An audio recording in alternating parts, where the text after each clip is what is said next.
Hey guys, welcome back to the channel. This is story about what if Naruto birth is changed by a shift in fate and gets bloodline part 1. Before I start, please do support for more amazing content and comments for part 2. Do consider to subscribe my channel and share my video to your friends and check out the description as well. Let's start the video. This is the tale of two clans, one that searches for peace and stability and another that is destined to fall to hatred and seeks out power and war. These clans are the Senju and Uchiha clans, the eternal rivals, descendants of the greatest shinobi in existence. This tale will show the most recent cycle in their long war, and it all starts with a birth. They say that birth is a wonderful thing, that it is the beginning of a new tale in the book of life. But how true is this notion? The truth was that a birth could be the most tragic event of a person's life, whether it be because the mother dies during childbirth or something else. This birth was something else. Minato Namikaze, more commonly known as the Yondaime, 4th Hokage or the Yellow Flash, was a smart and very powerful man. His wife, Kushina Uzumaki, also known by the title Red Hot-Blooded Habanero, was a great shinobi in her own right, being the descendant of one of the more powerful clans in history. It was not publicly known that these two were a couple, for their child's safety. Yes, the two were expecting a child and Kushina was well into her pregnancy. It was October 10th when the baby was finally ready to be born, and Minato, as Hokage, was forced to have Kushina bear her child far outside the city for safety reasons. These reasons were simple. Kushina was not only his wife and her life could easily be put at risk if his enemies were to learn of the pregnancy, but she was also the Kyuubi, Nine-Tails, Jinchuriki. It wasn't publicly known that she was a Jinchuriki either, since Konoha, under the rule of the Sandaime, 3rd, and later the Yondaime Hokage, wasn't one of the villages that thought of their Jinchuriki as mere shinobi instruments, as tools to be used to better their military standing. In hindsight, that was foolish since the Kyuubi was the strongest Biju by a large margin, but no matter. They were already aware that the child was a boy, and they knew they were going to name him Naruto. It wasn't a normal name, being influenced by a novel written by Jiraiya of the Sannin, but it fit the bill quite nicely, so the happy parents were adamant that they use it. Minato went ahead of Kushina to prepare the birthing area, which was a notable distance away from Konoha, which wasn't really good considering Kushina was 9 months pregnant, but alas, sacrifices and mistakes were made. Biwako Sarutobi, the wife of Hiruzen Sarutobi, the Sandaime, was escorting our red-haired soon-to-be mother to the birthing area. The two parents were still pretty young, in their early to mid-20s at maximum. It was rather a shock when Minato was appointed Hokage so early in his life, but his skill made him deserving of such things. He was also very clever and perceptive, unlike his wife who was wild and emotional, a person whose anger was feared across the village. Kushina was just about the last Uzumaki left alive to the knowledge of the public, and very few even remembered who the Uzumaki clan were. Due to this, she secretly hoped that he would inherit the clan's signature red hair, so that he could carry on their legacy, and hopefully help bring the clan back to glory once more. That was all conjecture, however, and Kushina in quite the rush. She wouldn't publicly state it, but she was fearful of childbirth since it was notoriously painful. That didn't dampen her excitement though, since she probably couldn't have been more ecstatic. She then noticed her best friend, Mikoto Uchiha, on the way past. Despite the average attitude of the Uchiha clan, which was overconfidence and coolness, Mikoto and Kushina got along well, but the two hadn't seen each other since a little time before Mikoto gave birth to her second child. Oh my, was it a girl? Kushina asked with enthusiasm, the baby in her friend's arms getting her even more excited. Mikoto smiled genuinely at the question as she looked down at the child. Yes, it's a girl, Mikoto replied with a small chuckle at her friend's attitude. Kushina lowered herself closer to the baby's face before closing her eyes with a bright smile. Oh, she's so cute. What's her name? The redhead questioned, using a silly tone while looking right at the little girl's face. Mikoto looked down at the baby again as it was brought up. It's Satsuki. The Uchiha woman answered warmly, as Biwako came over with a puzzled look on her face. Not that Kushina noticed, too taken with the child. That's an unusual name. The older woman stated inquisitively, obviously prodding for the reason for the name. Mikoto tilted her head slightly with an even face. We were originally expecting a boy, so we were planning the name to be Sasuke, after Sasuke Sarutobi, but when we learned we were having a girl, we changed the name but kept it similar. She answered plainly, obviously not that enthusiastic about having to explain the name of her child to the woman. Well, maybe it'll grant the child some luck in her future, Biwako stated wisely, as Mikoto flashed her a small smile of gratitude. It then occurred to Mikoto that she may have overlooked something. You'll be giving birth soon too, right, Kushina? The raven-haired woman said, as Kushina hummed in acknowledgement. You should pick a name in advance, she advised kindly, but Kushina just raised a finger with a large smile. I already have, his name will be Naruto, Kushina said warmly, before lightly ruffling Satsuki's head. You'll be classmates, Satsuki-chan, so I hope you get along, she stated, making the other two women smile at her.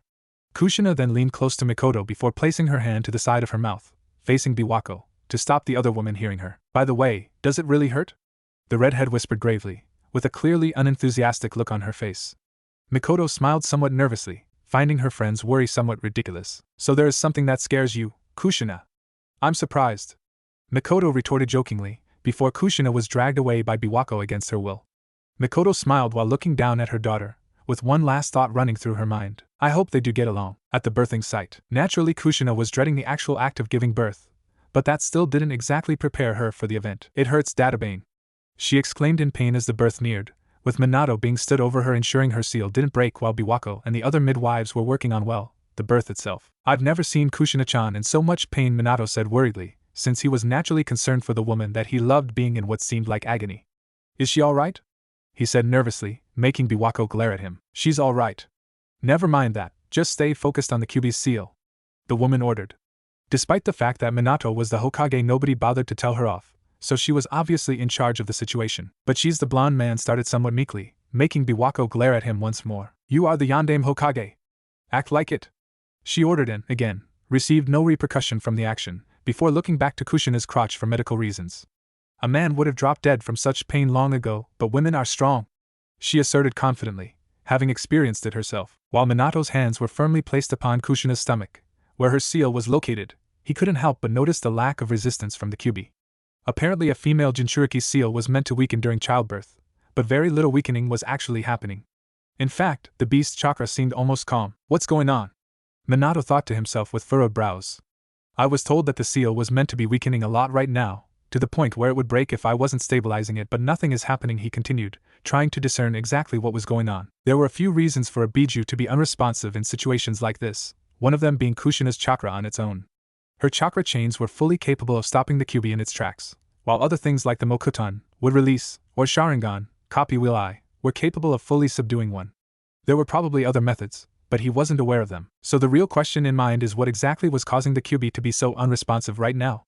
It couldn't be Kushina, since her chakra was too unfocused at the moment, and he doubted it was the Sharingan or the Mokuton since there were no Uchiha clan members present and the Mokuton hadn't been seen since the Shodaime, first, Hokage. It's not important right now, this is a blessing if anything.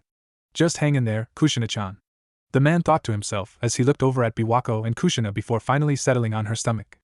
Hang in there, Naruto, he seemingly ordered, though it was more for his own and Kushina's benefit than for Naruto. Minato wasn't nearly as strained as Kushina was, since her seal seemed to be handled by whatever strange force was suppressing the Kyuubi. He vaguely picked up Biwako mentioning the head was out, so he shook his head as Kushina let out another pained cry, before a distinctly childlike cry filled his ears. He widened his eyes as the cries continued, as Kushina quickly took a few breaths of relief that the birth was over as a tear rolled from her eye in joy that Naruto, her son, was now born. Minato then let out a laugh of joy as he wiped his own eyes with his sleeve, exclaiming that his son was now born. Biwako quickly chastised him, for seemingly the 100th time that day, for attempting to see the child before Kushina. As the child was brought before her, she saw several distinct traits about him. Despite just being born, he had a noteworthy level of hair on his head, all of it red to her liking, not that she'd tell Minato that, and 3 black, whisker-like marks on each cheek. He also had very bright, blue eyes like his father, so they each had something reflected in the child. Hey Naruto, Kushina said a little weakly, but with no small measure of affection. I finally get to see you, she stated happily, before Biwako raised the baby boy back up so she could carry him off, saying that they could see him later, but Kushina didn't really hear any of it, too overjoyed that her child was now with them, that she had a baby of her own. It was a riveting thought. While things were happening around her, Minato placed his hand upon her own while flashing her a concerned but very appreciative smile. Are you all right, Kushina? Her lover asked, as she gave a convincing yes. Kushina, I thank you, he added affectionately, as Kushina took on a look of appreciation and adoration. It was always so comforting to know Minato appreciated her, and her efforts so much. Sadly, the moment was ruined as a loud scream echoed from the side, as the two looked to see Biwako and the other midwife fall to the ground while a man with a yellow mask, decorated with a black flame pattern, held Naruto in a very threatening pose. Yondaime Hokage. Step away from the Jinchuriki, the man ordered, as Minato and Kushina inwardly had a heart attack. Or this child will die in its first hour of life, he continued, as Minato forced himself to relax for Naruto's sake.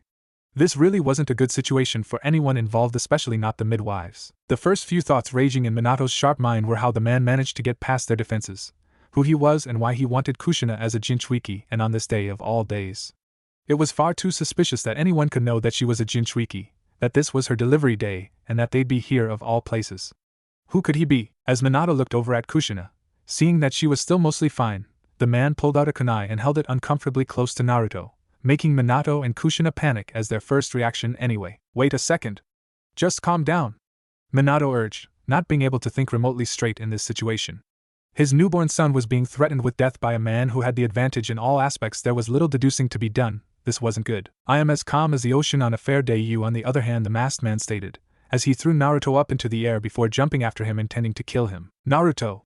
Kushina shouted in panic, not being able to do anything since she was significantly weakened after delivering a child in the last 10 minutes. Minato then quickly sped past and grabbed Naruto before coming to a stop, while Kushina let out a sigh of relief.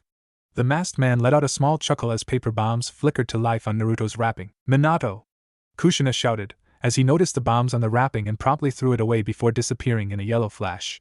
Kushina resorted to a mixture of glaring and cowering and returned to the masked man's presence in the room alone with her. She had heard what he said, and it certainly couldn't be good news if he was after her because she was a Jinchuiki. The man casually stared at her for a few seconds before walking towards her at a rather agonizing pace. Kushina wasn't sure if she was refusing or simply too concerned to speak, since her mind was hardly on a steady level at the moment. The man then grabbed her arm, before seemingly coming to a surprise stop as though he saw something he didn't expect. He let out a rather furious-sounding growl before turning to Kushina, a fully matured Sharingan spinning in the singular hole of his mask. Kushina gulped instinctively, but noticed there was no incoming genjutsu. The Tomo's shapes seemed to be spinning out of rage alone. Why isn't your seal damaged? The man shouted at her, as she recoiled in a mixture of surprise and worry. She was very surprised that her seal wasn't damaged, at least not to a degree this man deemed acceptable. She was worried that he seemed ready to kill her in the next few moments if something didn't happen to his benefit. The man obviously took Kushina's silence as an act of defiance, since he growled once more before grabbing her and seemingly absorbing her into his eye. Minato was busy ensuring Naruto's safety, hiding him away in their residence, so he could not help out for the moment. All Kushina knew was that this probably wasn't going to end well. Another unimpressive location is where the man reappeared, before unceremoniously releasing and dropping Kushina to the ground. It wasn't that the location wasn't nice, it was just unimportant and seemingly useless in the grand scheme of things. When the man began to raise Kushina's top, she began to get a very uncomfortable image, but quickly noticed that he stopped once her seal was easily visible. What are you doing? Kushina asked with noticeable difficulty. Generally after childbirth a mother was expected to rest, but she was doing the opposite. It wasn't exactly good for her body.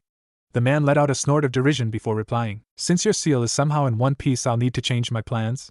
The man replied, obviously unhappy with the surprise that Kushina wasn't going to be easy prey after her birthing for whatever twisted plan he had with the Kyuubi. The man placed a hand atop her seal and placed the other in a one-handed seal. Kushina could feel the seal reacting quite violently to the invading technique or chakra, since she began to feel the Kyuubi growing very restless within her. It wasn't often that she'd have to deal with the Kyuubi since she did a rather good job suppressing it on her own, but there were exceptions to that theme. Yes, that's it, the man thought with sick satisfaction as the seal began to become damaged. The stability and longevity of the sealing matrix lessening as the moments rolled by. What do you want with the Kyuubi? Kushina shouted with both anger and agony. She was not very adapted to the chakra of the Kyuubi since she rarely had it invade her chakra system, so this new influx of the beast's chakra was causing her significant pain. I'm going to release it and use it to destroy Konoha, he replied darkly, as his singular Sharingan seemed to glow menacingly in response to the statement.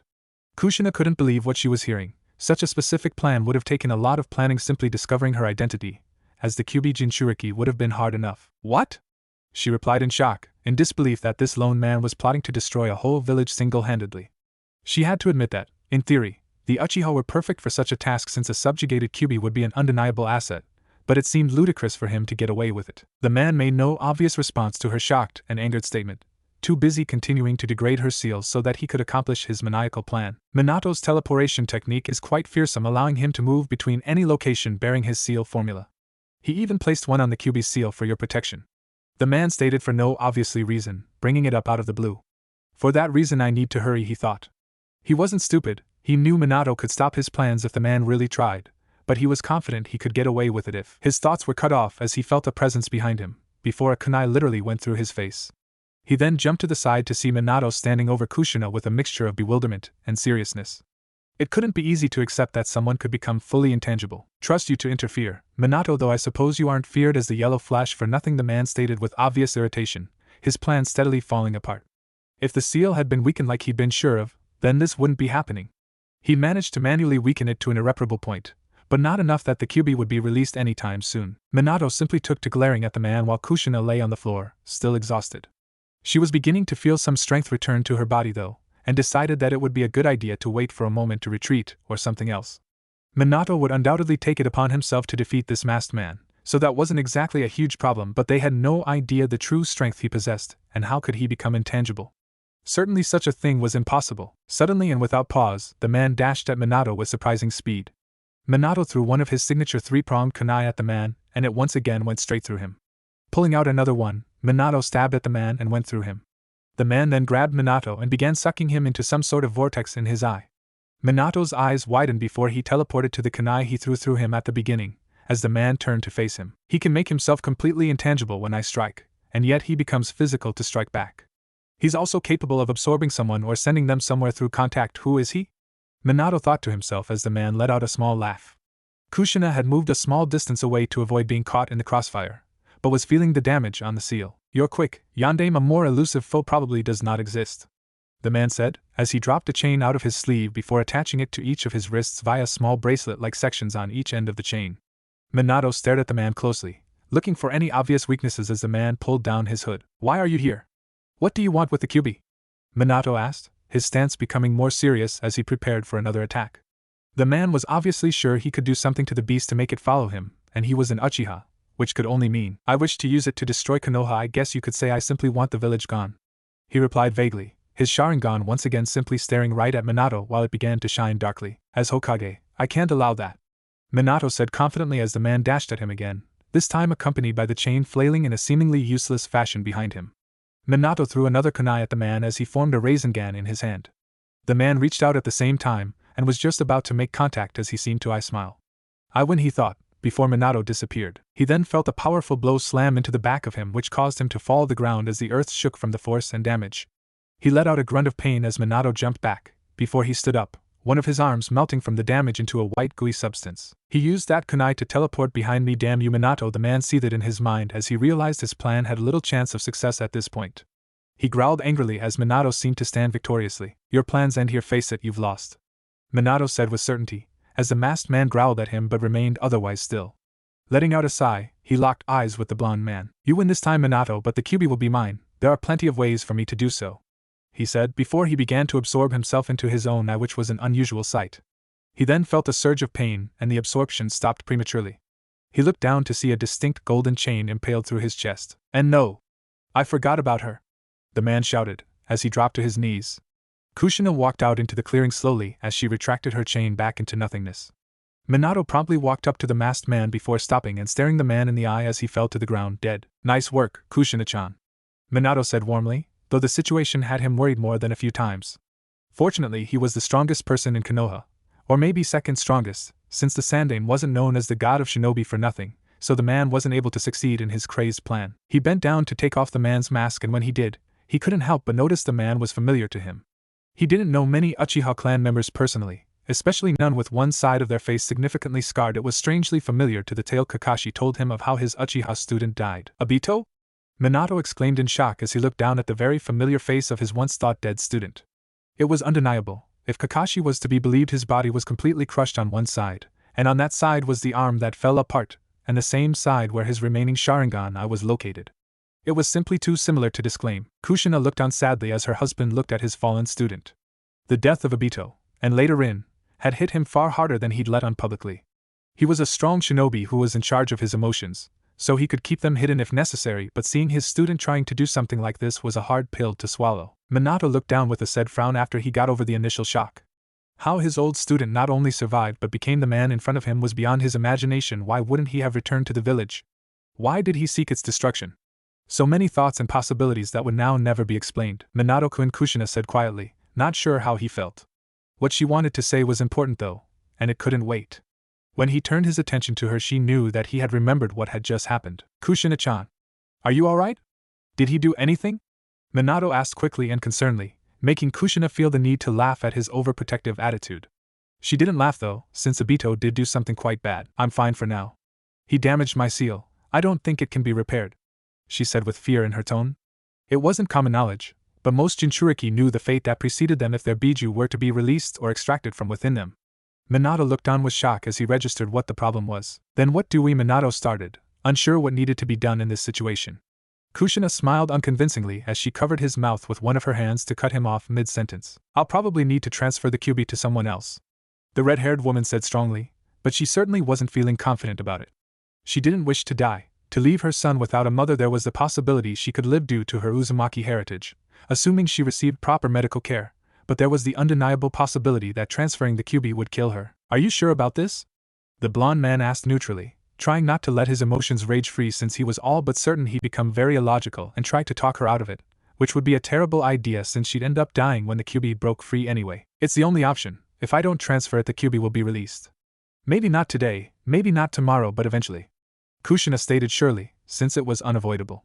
Minato couldn't help but nod at her logic, finding it a little funny that she was acting the most level-headed of the two of them. But who would you transfer it into? Minato asked, unsure of who they could use. The only person I can think of is, he continued, before realizing that the only readily available and suitable candidate would be Naruto. Kushina muttered lowly. A thick silence is what invaded the atmosphere after the proclamation, since the two parents were faced with the almost impossible action of turning their own flesh and blood child into the container of a dangerous monster. It was certainly not an action either of them would have liked to choose. Minato looked at Obito one last time before shaking his head. Then I guess that's the answer, he replied, while the two of them had the decency to look remorseful of the action they were about to take. Minato just prayed to Kami that Kushina would survive. Grabbing a hold of Kushina, they both disappeared in a yellow flash. Minato and Kushina's home. Minato and Kushina appeared a split second later at their home, greeted with the sound of a crying child. They both felt joy surge within them as they heard it, despite their situation. They'd both been so ecstatic to know that they would become parents. It was just the best thing that could have happened to them, and for it all to be potentially ruined was heartbreaking. Looking over at Kushina, Minato could tell she wasn't at 100%, but she was obviously trying to downplay it to not appear weak. She was a self-reliant person, for the most part always being tough and actually quite dominant, which was part of the reason people could be so afraid of inciting her anger. That didn't mean that Minato let her get away with foolishness though. If you're not fit to do this, we can wait a little while, your chances are frightening enough as it is. The blonde said comfortingly, not wanting Kushina to risk her life more than she already was. She gave him a small smile before shaking her head, obviously not willing to follow that course of action. I don't know if I can wait. I don't exactly know how damaged my seal is, since Obito didn't do it in a very skilled way. Kushina replied, her knowledge of Fuinjutsu coming in handy since she could tell straight away that Obito was just doing the best that he could to damage the seal without any sort of method. Minato ran a hand through his hair in annoyance. It was hard for him to be angry at Obito since he had no idea what the boy had been through since his death, but he did attempt to kill both Kushina and Naruto, so he definitely wasn't just going to ignore it. Wordlessly accepting her logic, he walked over to the bed that Naruto was currently in with her at his side, before Kushina scooped him up and a small tear silently fell down her cheek. She would absolutely hate herself if she died transferring the Kyuubi into him, since not only would she be burdening him, for his whole life, for that matter, but also ridding him of his mother. Minato gave himself a few seconds to breathe before summoning a small ceiling altar, while Kushina placed him down atop it. He then used the Hack no Fuin Shiki, 8 trigram sealing style, to create a powerful sealing matrix for the Kyuubi to be sealed into. For the moment, the seal remained empty, but that would all be rectified shortly. We should go to the hospital for this, Minato said, his tone not giving her much room for argument. The logic wasn't exactly difficult to perceive, since a hospital would have an abundance of medic need that could stand in waiting for Kushina to transfer the Kyuubi before moving in to attempt to stabilize her. Okay, let's go, Kushina replied quietly, looking terrified at having to face her own mortality.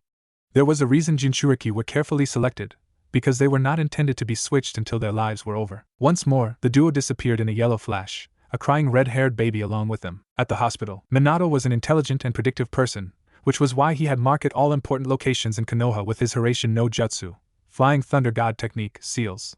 Now was one of the few times he actually used them, since daily life seemed awfully dull when you could get your daily tasks done in a quarter of the time. The two appeared a brisk walk away from the hospital, and quickly made their way to it, Kushina carrying Naruto and Minato ensuring she didn't push herself too much.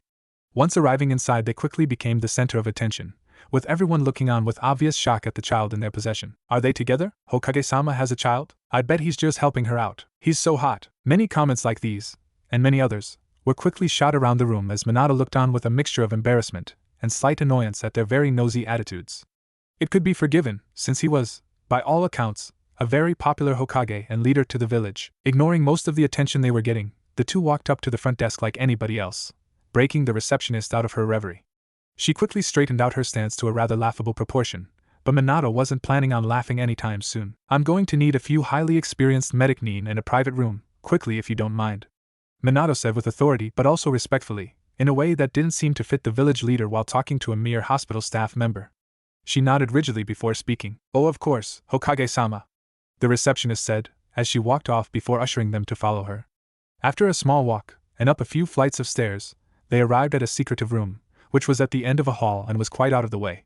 She led them in before dashing off to find a few staff members. Minato then lay Kushina down to a bed, giving her the most convincing smile he could before the requested medic Nin arrived. Minato let out a cough before straightening out, getting into what he liked to call Hokage mode. I bet you're all wondering what I called you here for. Minato started, earning a few nods and a yes or two. What I'm about to say will not leave this room, understood? He continued, as they all nodded once more, realizing that this was far more important than they were led to believe. Alright, Kushina here is the Jinchuriki of the Kyuubi, but her seal was damaged earlier today after an incident with my son's birth. He started, earning a few gasps as he mentioned his son, which could only have meant she was also the mother. The fact that she was a Jinchuriki was probably the least shocking thing, he said. Therefore, she needs to transfer it to another person who will be my son. The transference could kill her, so I need you all to do your best to keep her alive. Are you all capable of doing this? Minato continued, finishing with a serious question. Hi, Hokage-sama. They all chorused together confidently, secretly easing Minato's nerves quite a bit. He walked to Kushina's side before placing his hand on her own to comfort her. She nodded at him, before placing her own hand on Naruto's stomach, where the seal was placed, before a red mass erupted from her hand and was slowly drained into him. She quickly felt weakened by the action, as Minato took Naruto off her and directed the medical staff to move on her while he watched with an even face. It wasn't that he wasn't worried, it was quite the opposite, but he knew if he showed his feelings he may cry in front of numerous people, which wasn't good as the Hokage. As a non-medic Nin, he had no clue how things were going, but based simply off the rather frantic running around the doctors and whatnot were doing, he could tell that this wasn't a simple procedure, and it wasn't exactly going well. As if he could sense what was going on, Naruto began to cry while Minato attempted to soothe him. At some point, Kushina had lost consciousness and the medic Nin began working at a much faster pace, and as the minutes turned to hours, Minato wasn't sure what to think.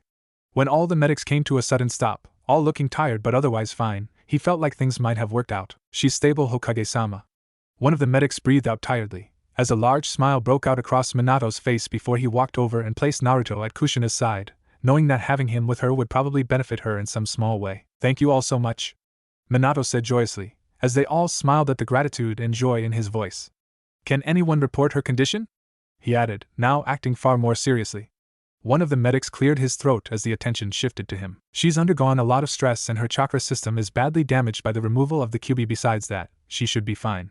We repaired the chakra network as much as possible, but she may not be capable of shinobi duties for a while. We recommend she not perform any strenuous activity, the man said professionally, as Minato nodded at the analysis. It was comforting to know she didn't have any long-term side effects, and not being able to do shinobi-related duties wasn't so bad since she would need to look after Naruto anyway. Not that he wouldn't help, it was just that he had Hokage-related duties. Thank you.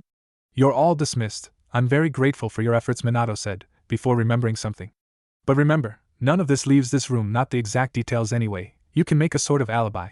Tell people Kushina was experiencing post-birth issues, he added, as they all nodded before making their way out, though many shot another look at Naruto and let out an ah. Once they were all gone, Minato let out a long breath and collapsed into a seat beside the bed. It had been a long day, but they'd all made it, and now they were a family. Life was looking good. The day had been nearly disastrous for Minato, Kushina, Naruto and the whole of Konohagakure, so nobody could blame the new family for sleeping off the night. Well, they tried to anyway. Unfortunately for them, little Naruto was being rather loud throughout the night. Kushina and Minato would take turns attempting to make him sleep, or attempting the tough love thing of letting him cry it out. Suffice to say, either option worked very well. It was almost horrifying just how much oxygen such a small person could use up in one night. For this reason, the couple were absolutely exhausted. It seemed Naruto didn't understand the difficulties of the day, since he made no attempt to make it any easier on them. Still, the day had passed and now both Minato and Kushina had duties to deal with. The list wasn't exactly short, but Minato decided to start with the most pressing. He sent out a message to assemble the elders and the Sandaime so he could discuss the events of the previous night, along with breaking the death of Biwako to the previous Hokage. It was never easier doing these things, but fortunately Hiruzen was an old and wise man, so he would probably be able to deal with it. So here he was, in his office with Hiruzen, Koharu and Hamura, the two council members. I bet you three are wondering why I called you here so urgently, Minato started, standing from his seat and walking around the front of his desk. The three of them nodded calmly, since it was fairly rare that Minato called upon them. There was an incident last night, involving the birth of my son, he continued, not caring that neither of the council members knew he was having a child. Hiruzen was well aware, since his wife was in charge of delivering the child and Minato trusted him a great deal. What kind of incident are we talking about? Hiruzen asked neutrally, also ignoring the looks of shock from the two council members. Hamura gained an annoyed and indignant scowl from the lack of attention the two Hokage were showing them, and decided to air his concerns. Hang on a minute, why were we not informed of these events? Hamura shouted at Minato, who rubbed the bridge of his nose tiredly, not having time to put up with these two fools. It was a tiring day, night and morning. He just wanted to get this over with. As you may or may not be aware, my wife was the Jinchuiki of the Kyuubi. It was in the village's best interest that people who were aware of that information not be informed about the pregnancy to avoid exactly what happened yesterday. The blonde Hokage said sternly, making Hamura fall silent quite quickly. It didn't serve him much good to argue with Minato. The man was very effective in his planning. You're saying that someone attempted to take advantage of the seal's weakening? Hiruzen asked suspiciously. It was almost impossible for someone to obtain all the information required to make such a move, and for Minato to call them all meant it must have been nearly successful. Hamura and Kohara looked shocked at the statement, since they were well aware of the repercussions. Yes, that person was able to infiltrate the barrier, use my son as leverage to separate me and Kushina, and nearly succeeded in releasing the Kyuubi. We were only able to stop him because the seal was less weakened than it should have been. Minato replied bitterly, severely disappointed in himself for allowing someone to get so close to releasing the Kyuubi. The fact that this person was Obito, who was nowhere near his prowess before his death, was all the more concerning. What would happen to Biwako? Hiruzen asked concernedly, while Minato's face fell somewhat. It really wasn't nice to deliver this news. I'm afraid she died, Hiruzen. The man replied sadly. Hiruzen nodded and lowered his head a little before clearing his throat, looking far more passive than he was expected to be. It was clear he was using his expertise to hide his emotions, though that probably wasn't good for him. What happened to this man? Who was he? Kohara asked inquisitively, deeply interested who could get the better of Minato Namikaze, one of the strongest shinobi alive. Minato frowned at the question, not really happy about it. The man is dead. His name was Obito Uchiha, my deceased student, he replied calmly, and Hiruzen quickly remembered the news of Obito's death. If the boy had survived such a fatal situation, then there was obviously something suspicious going on. Was this a plot from the Uchiha clan? Hamura asked sternly.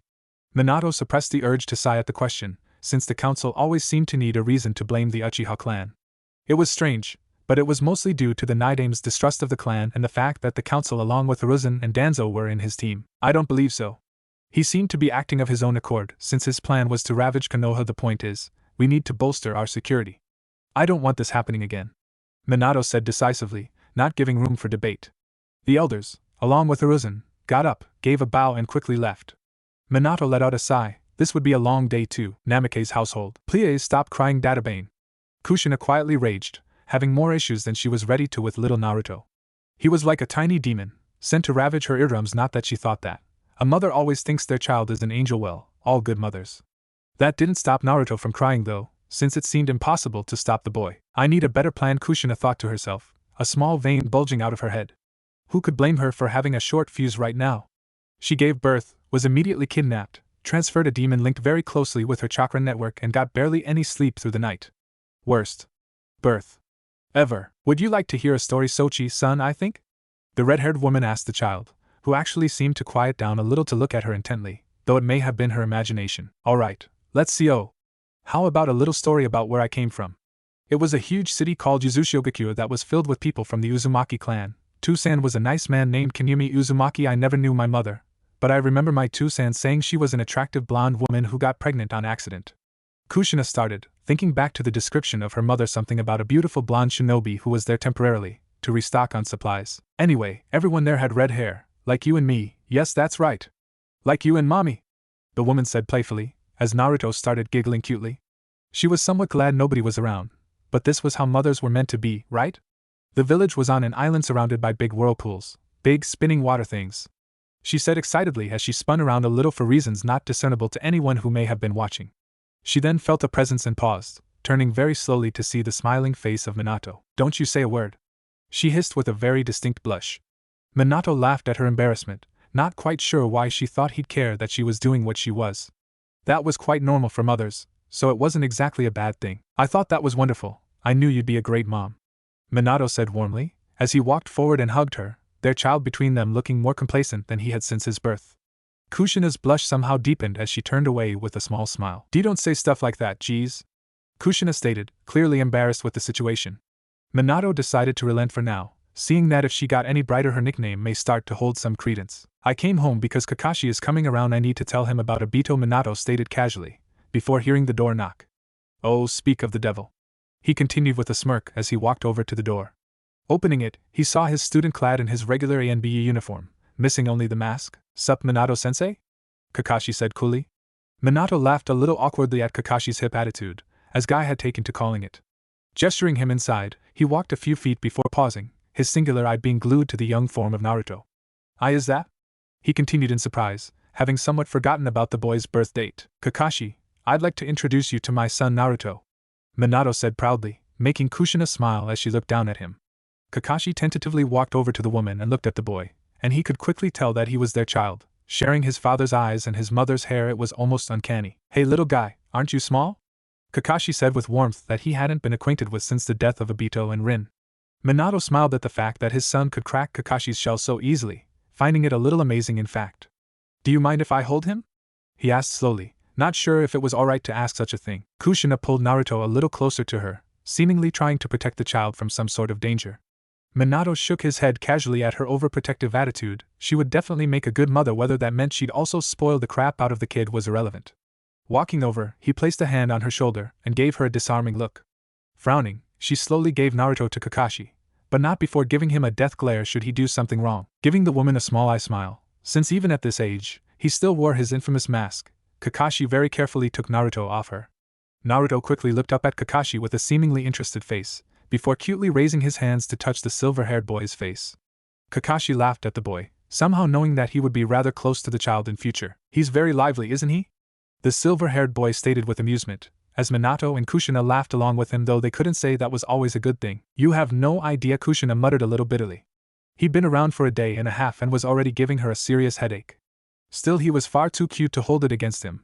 It was like trying to be mad at a puppy giving the guilty look. It was just too damn difficult. The couple allowed Kakashi to hold Naruto for a little while before deciding to get down to the reason he was actually there, since that would probably ruin the atmosphere.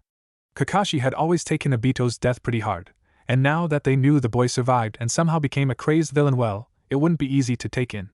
Minato gestured to Kushina, so she took Naruto off Kakashi before he took him into another room. "Now for the real reason I called you over." The blonde Kage started slowly, rubbing the back of his head a little nervously. It really wasn't easy to deliver this news. Kakashi centered his attention on Minato, who let a sigh escape him before beginning. "Yesterday, after Naruto was born, we were attacked by a man who was able to infiltrate the barrier around the village along with killing the ANBU. After causing a fair amount of trouble, we were able to kill the assailant, who wore a mask throughout the engagement. After removing it, I discovered that the man was Obito," he said professionally. Kakashi naturally looked shocked at the announcement, looking away from Minato with wide eyes. "Oh, Obito? But he died. He would have returned if he was a," Kakashi stammered out, before Minato cut him off by gripping his shoulder to stop him. Kakashi then turned his gaze to Minato's face, who had nothing but seriousness etched into his features. "I'm sorry, Kakashi, but it's the truth. I don't know how he survived, nor where he's been, but he had one side of his body scarred. He had only one Sharingan eye, on the same side it all fits in," the Hokage replied, making Kakashi frown sadly. It was understandable, so Minato did not attempt to say anything to comfort him. It was likely that Kakashi wouldn't appreciate it. When Kakashi recovered, Minato saw him off. It seemed as though Kakashi's life wasn't getting much easier, but hopefully he'd cheer up sometime soon. Maybe he could find a special someone, or perhaps they could have him interact with Naruto, since he seemed to have taken a liking to the child. He could even be a kind of brother figure. That would certainly be something. 4 years later, Kakashi and I. "Stop using ninjutsu, you cheater!" The shout came from a 4-year-old child with somewhat wild red hair, 3 whisker marks on each cheek and bright blue eyes. This child was Naruto Uzumaki Namikaze, since Kushina and Minato couldn't decide what surname for him to adopt. There was the choice of their family name, Namikaze, and Kushina's clan name, Uzumaki. Both were important, so they figured it would be best for him to just have both. The reason he was shouting was because he and Kakashi were having a spar that generally involved Naruto trying to hit Kakashi while the man just laughed at his feeble attempts to do so. It was a rather productive exercise since Naruto was quite a determined child, so the laughing would encourage him to do better while Kakashi could use the time to interact with his brother. As an only child whose only parent killed himself when he was quite young, Kakashi didn't really have any experience with family. He figured the way he interacted was like he would interact with a younger brother, so the two ended up treating each other as such. It was good for both Naruto and Kakashi, since Naruto had a role model and Kakashi had a pseudo-family member. Naruto had also met his godfather at the age of 2, a rather eccentric man by the name of Jiraiya. He was a very perverted and cheery individual who generally seemed to live life to the fullest while he could, which given the fact that he was in his 40s wasn't looking that long. Shinobi life expectancy wasn't the best. Naruto had taken quite the liking to Jiraiya, though Kushina threatened the man with a fate worse than death should he corrupt her baby with his unflinching perverseness. Minato and Kushina were both making the most of parenthood, which wasn't very difficult for either of them since they were extremely happy with their family and child. Kushina would, as Minato predicted, spoil Naruto whenever she got a chance, and the two were practically inseparable. Minato knew that Kushina would probably have a mental breakdown when Naruto was old enough to move out, but that was that. Minato was also a very good parent, being both strict and caring as to raise a nice but also hard-working child who was happy with his life. Naruto himself was a very sociable and nice boy, nearly to a fault.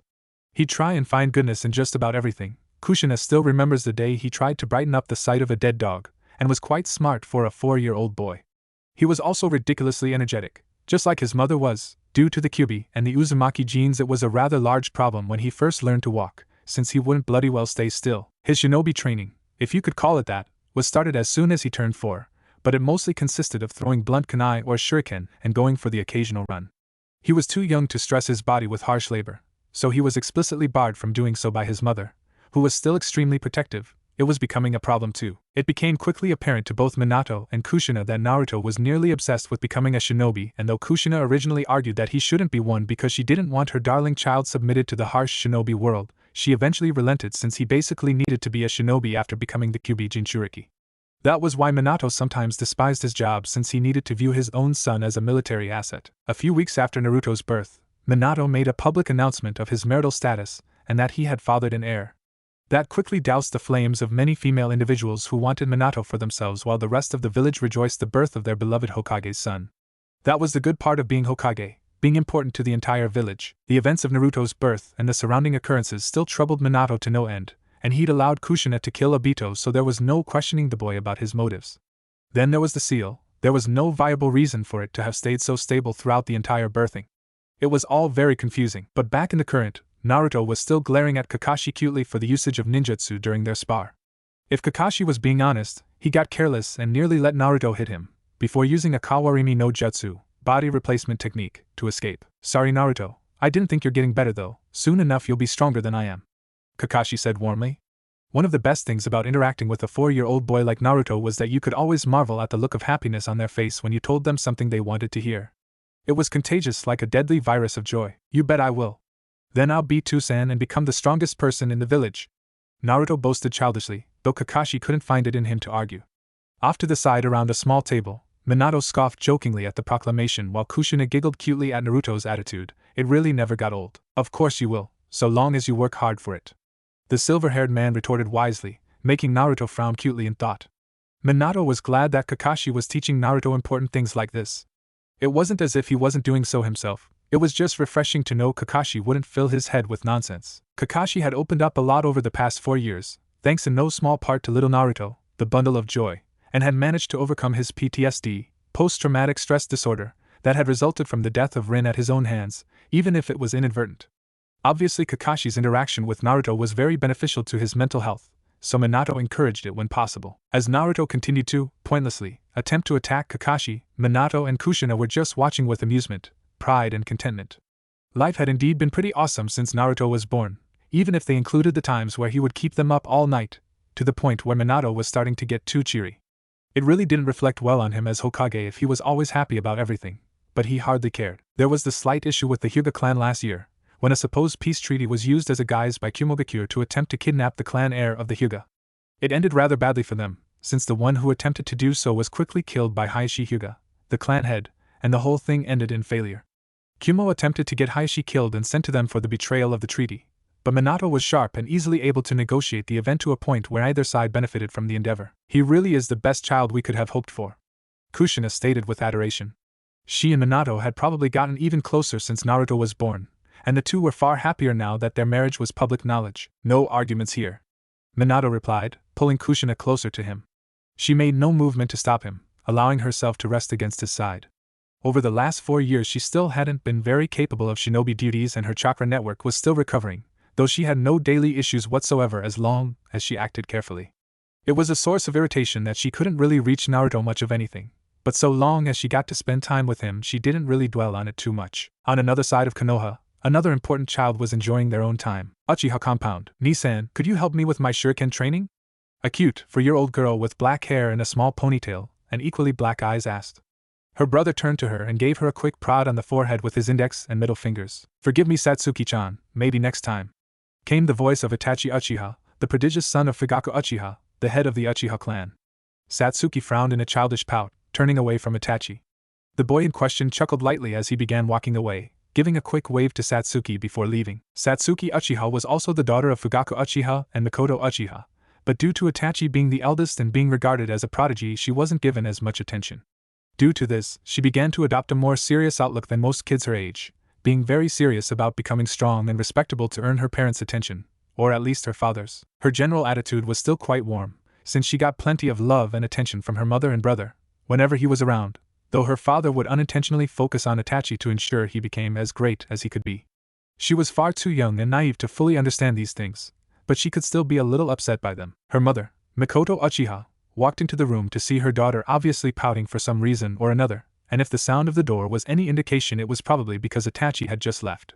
She wasn't a jonin for nothing, she did know her stuff, even if she was retired due to the need to raise 2 children. Don't pout now, my angel, you know your brother would love to help you with your training, but he's a shinobi and he does have duties of his own, Makoto said suddenly, making Satsuki whirl around to face her.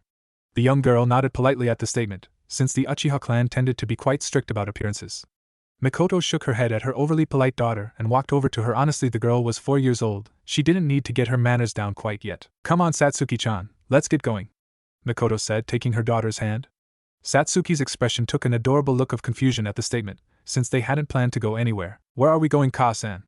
The girl asked inquisitively. Makoto gained a slightly sly smirk at the question, knowing that the girl wouldn't expect the answer. She was a retired shinobi, but she was no wallflower. They began walking as Makoto looked down at Satsuki, who was looking up at her with confusion. Your brother isn't the only one who's good with shuriken, Makoto replied, making Satsuki's expression brighten considerably. Later that day, Konoha streets. Naruto and Kushina were walking through the streets of Konoha at roughly midday, shopping for some ingredients for a small meal they were planning on making.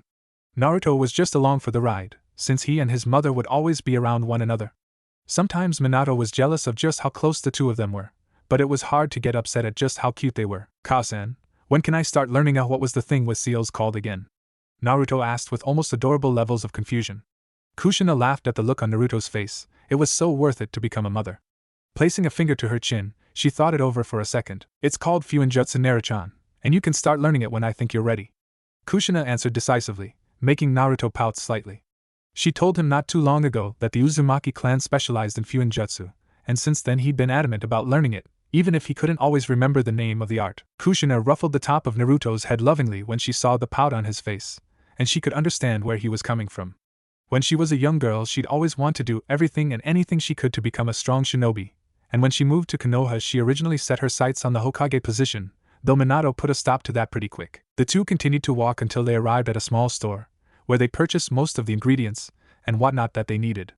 As they began to stroll around Konoha a little, since Kushina had made it very clear that she didn't want Naruto to get lost if he was ever alone, Kushina noticed somebody that she hadn't seen for a very long time, along with a young girl. Makoto? Kushina said in surprise. Truth be told, the two hadn't intentionally stopped seeing each other, but their new children and other duties got in the way to the point where they just forgot to see the other. It was a similar situation when Itachi was born, but Kushina could go see Makoto since she wasn't raising her own child. Kushina. It's good to see you, Makoto replied, as they walked over to each other. Naruto followed his mother while Satsuki did the same.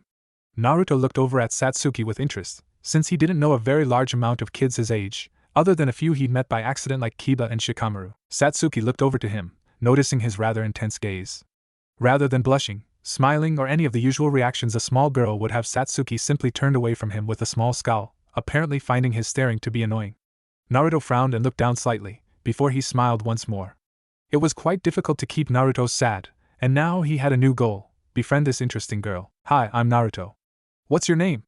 Naruto asked, having walked over to see the girl.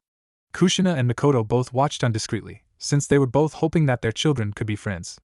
It seemed Satsuki wasn't quite sure about such a thing, so she narrowed her eyes and looked over at him with little obvious interest. Satsuki Uchiha, the girl replied, stressing the Uchiha part. Naruto raised an eyebrow and tilted his head slightly in confusion, but decided to just let the girl get away with whatever she was trying to imply. Smiling, he raised a hand towards her. Nice to meet you, Satsuki, he continued, trying to ignore her disinterest. Satsuki, being raised with courtesy and politeness as two key factors, raised her own hand and grabbed his own harder than necessary. Noting that he didn't seem pained in any way from the grip, she allowed a small smirk to cross her face. Who knows, maybe he could be a rival. Nice to meet you too. She replied with a bit more enthusiasm than previously, though she did use her distinctive that she tended to use when she didn't particularly care about a situation. Naruto's smile brightened at the reply, as he basically filtered out any boredom in her tone mentally. Kushina raised an eyebrow at Makoto, who just shrugged at her daughter's attitude. She was a lovely girl when you got to know her, but she wasn't very fussed on meeting people that she deemed useless, which was her initial image of Naruto. It wasn't that he appeared useless, he just didn't scream shinobi material from appearance alone, since he was almost too cheery and his red hair was a bit weird, though she had to admit, it did look good on him. I hope we can be friends, Satsuki, Naruto stated warmly, his very aura inviting the girl in. Satsuki wasn't exactly easy to break though, and she did a marvelous job of almost completely ignoring the tone and statement. Shrugging her shoulders somewhat as she released his hand, she proceeded to cross her arms. Maybe anything could happen, Satsuki replied noncommittally. Naruto took note of her unenthusiastic tone this time around, but only because he was able to perceive the statement as a challenge. Grinning foxily, he let out a small laugh before pointing a finger to his own chest. We will be friends, because I don't take back my words, the redhead exclaimed confidently. Satsuki found herself a little caught off guard by the determination in his words, since nobody had really taken a massive effort to befriend her before. Hell, her own father somewhat shunned her.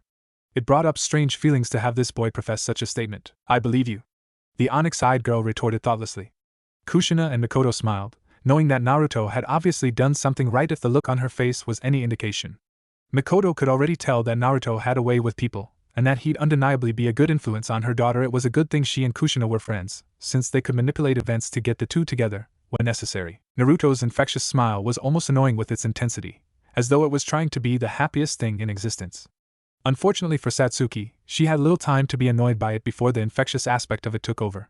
Against her will, a small but sincere smile broke out across her face, making her turn around to attempt to hide it. Well, we should probably be going. How about you come over sometime? You can bring Satsuki if you like, Kushina stated. Makoto nodded in acceptance, since she had no reason to not go over. It had been a while since the two had been together, and it would be a nice opportunity for Satsuki and Naruto to get to know each other a little. That sounds good, I'll see you around, Kushina, Makoto stated, before grabbing Satsuki's hand.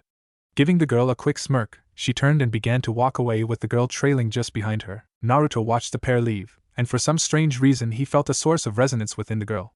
He didn't realize what it was, of course, being far too young and unskilled to properly deduce what was happening, but he could feel a chakra within her all too similar to the one he often felt within himself. It was like their lives were intertwined. So, what do you think of Satsuki Nara-chan? Kushina asked suggestively. When Naruto looked at her strangely, she laughed awkwardly, realizing she just attempted to insinuate that her 4-year-old child would be interested in girls. She really needed to think about things. Regardless of the way she asked the question, Naruto still decided to answer. She's a little moody, but I think she's a nice person, he replied honestly, as was his usual reaction. Whether it was because he was 4 years old or because that's who he was unclear, but Naruto never seemed to lie about anything. Kushina also knew he was a strangely good judge of character, so that was that. Over with Makoto and Satsuki, Makoto was having similar thoughts. Her daughter had never been the most social person, so she would try and make her befriend Naruto if at all possible, at least so she wouldn't have no friends whatsoever when she entered the academy. The Uchiha clan were generally a little stuck up and considered themselves to be better by default, so Makoto would try to ensure Satsuki didn't follow the trend. Who knows, maybe Naruto could show her that non-Uchiha were strong too. So, what are your thoughts on your new friend, my angel? The Uchiha matriarch asked curiously, wanting to get the gist of her daughter's current thoughts. Satsuki frowned in thought and furrowed her brows, thinking the question over a little. Sure, Naruto was a little strange, maybe a bit too cheery, but he also seemed kind, somewhat strong, wasn't bad on the eyes either. Upon that thought, a tiny blush overcame her face before she promptly shook it off. She wasn't interested like that. He's pretty weird, but I don't think it's a bad thing, Satsuki said slowly, trying to word it the best way she could. Truth be told, she didn't know what to think of him. He was just plain confusing, and she'd known him for less than an hour. At least it would make her life a little more interesting though, and that thought brought a smirk to her face. Everything's going according to plan, was the shared thought of both Makoto and Kushina. Roughly 2 months passed from that point, and Naruto and Satsuki had seen each other a few more times after the initial meeting. The two seemed to have differing opinions of where their relationship was heading, since Naruto wanted them to be friends while Satsuki was almost as stubborn as he was, claiming that the two of them were rivals. Makoto and Kushina had difficulty trying to get the two to get along due to this, so it ended up becoming a somewhat love/hate relationship. After a little persistence on Naruto's part, Kushina started to show him a little regarding jutsu. To Naruto's horror, he had little to no skill in the art, and Kushina assumed that he simply wasn't built to take it up. Naruto spent about a week in a sad spell, thinking that he'd in some way failed his clan, but Kushina was able to cheer him up eventually. Minato had also decided to test Naruto's elemental affinity earlier than expected, simply due to the fact that he was both curious and had devised a crazy theory about a certain something that he refused to share with anyone. Flashback no jutsu. It was a sunny day in Konoha, and the young redhead more commonly referred to as Naruto was in a small training ground with his father, since the man had a day off after a few favors were called in. It wasn't easy for Minato to get days off, so he made the most of them. Alright Naruto, do you have any idea what this is? Minato asked, holding out a small slip of seemingly unimportant paper. Naruto furrowed his brows in confusion, wondering what his father was getting at. It was just paper, right? It's paper, right, Too-san? Naruto answered a little unsure, thinking that it had to be a trick question.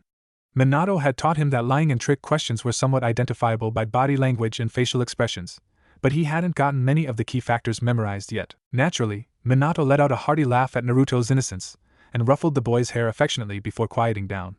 Holding the paper upwards, he poured chakra into it steadily before starting to talk. Close. It's chakra paper, the man answered, as the paper cut in two down the center. Naruto instantly became excited at the usage of the word chakra, since the mere mention of the shinobi arts would always get him in a good mood. It was always ninjutsu that got Naruto most excited though, despite the fact that Kakashi noted he was something of a natural at taijutsu. Giving his sheet to Naruto, the young boy looked at the paper like it was some sort of puzzle, wondering just what he was meant to do with it. Minato gave a quick rundown of the usage of chakra paper while Naruto listened more carefully than usual. After hearing it all, he held out his chakra paper and ran a current of chakra through it, making it get damp before turning to stone and crumbling. Doton, earth release, and Sueton, water release, could it be? Minato thought to himself with furrowed brows and an easily noticeable frown on his face. Naruto saw the expression and assumed that he'd done something wrong, which quickly broke Minato out of his reverie. Sorry about that, it seems like you have the Doton and Sueton affinities, Minato stated, making Naruto smile at his awesomeness. It was known that dual affinities were somewhat rare, so it obviously made a ninjutsu freak like Naruto rather happy to hear he had two affinities. Flashback no jutsu. Kai. Since Naruto had two affinities that Minato was not trained in, he took the liberty of getting a few scrolls containing low-level techniques, along with a highly classified scroll from the Hokage's library that mixed in with his crazy theory. Kakashi, upon hearing of Naruto's affinities, volunteered to help out with the boy's training, since despite his singular affinity he was trained in both Doton and Sueton, thanks to the Sharingan. Kushina obviously wished to oversee Naruto's training with his water ninjutsu, since she had a Sueton affinity herself, like many Uzumaki were known for. It made sense. Uzushiogakure was surrounded on all sides by water, so perhaps environmental factors affected nature affinities. It would certainly explain why each great village had a dominant affinity. Konohagakure was known for fire, Sunagakure was known for wind, Kumogakure was known for lightning, Kirigakure was known for water, and Awagakure was known for earth. Alright, what's first in the scroll? Sueton, Mizurappa, 1. Water release, wild water wave. Alright, that seems simple enough, Kakashi stated, moving back from Naruto a little. They were currently in a pretty basic training ground with fair access to all resources, water, ground, etc. Naturally, Naruto had not yet learned to mold his chakra, but it was still wise for him to get the idea of how ninjutsu worked on a basic level. Sueton, Mizurappa, 1. Kakashi called out after going through a few seals. He then expelled a small stream of water from his mouth that caused minor scathing to nearby trees and washed things away. Naruto jumped in excitement from seeing the technique in use, before Kakashi turned to him with a small eye smile. To perform that technique, I molded my physical and spiritual energies to create chakra. I then gathered that chakra within me, gave it the necessary element through concentration, built it up as water and expelled it. The usage of hand seals are used to focus your chakra, but skilled users can perform techniques with little to no hand seals at all. That seems pretty hard, Naruto replied, looking a little crestfallen. Kakashi smiled behind his mask, his brows arched in a mixture of pity and warmth. It was always amusing to see the different expressions Naruto took on, since the boy always seemed impossible to say no to regardless. It can be to begin with, but it becomes second nature in no time, the silver-haired ANBU operative replied. It wasn't actually that difficult once you got a handle on it, but by description alone he could easily understand how it may come across as such. Naruto nodded, his crestfallen look being replaced with his usual radiant smile. Kakashi rolled his eye at the action, while Kushina giggled on the sidelines. Alright Naruto-chan, why don't you try molding your chakra? Kushina suggested as she walked over. It never hurt anyone to attempt to mold their chakra, as far as she knew. It was entirely possible that she was wrong, but the chances were slim. Alright, Naruto exclaimed, as he put his hands together, as he'd seen Kakashi do previously, trying to feel for his energies. After a few hours, he made a little progress, not enough to perform a shinobi technique, but a noteworthy amount, and was complimented on his quick learning by Kakashi, while Kushina darted over him like she was known to do. Uchiha compound. Satsuki was currently in her room, doing various girly things that she wouldn't be caught dead doing elsewhere. Then there was a knock on her door, since nobody could enter without knocking lest they face her tiny wrath. Stopping her actions and walking calmly to the door, she opened it to see Itachi, who had been on a mission for about 2 weeks. "Ni-san! You're back!" Satsuki exclaimed, jumping at Itachi to embrace him into a big hug. There was a very warm side of her that she only showed to Itachi and Mikoto, though Itachi probably saw it more often than Mikoto. Itachi smiled his usual bright smile that he wore when interacting with her, the beloved sister. "Yes, I'm very sorry I was away for so long. Missions are missions, I'm afraid," he replied somewhat tiredly. Long missions were probably the worst thing ever, at least when you had people you were able to miss. Pulling out of the hug, Itachi gave the girl a sly smirk. "So why didn't you tell me about this new friend of yours?" he inquired jokingly, making Satsuki pout a little. Truth be told, she wasn't really the best with people, her family, again, being the exception, so even though she did like Naruto, she found it hard to feel comfortable around him. This was why she insisted that they were rivals rather than friends, because she knew she wouldn't feel comfortable being any closer with him than they were. That wasn't to say she didn't have a superiority complex, because she did, but that wasn't the entire reason. "Well, I didn't think it was that important," Satsuki answered, though she was lying a little.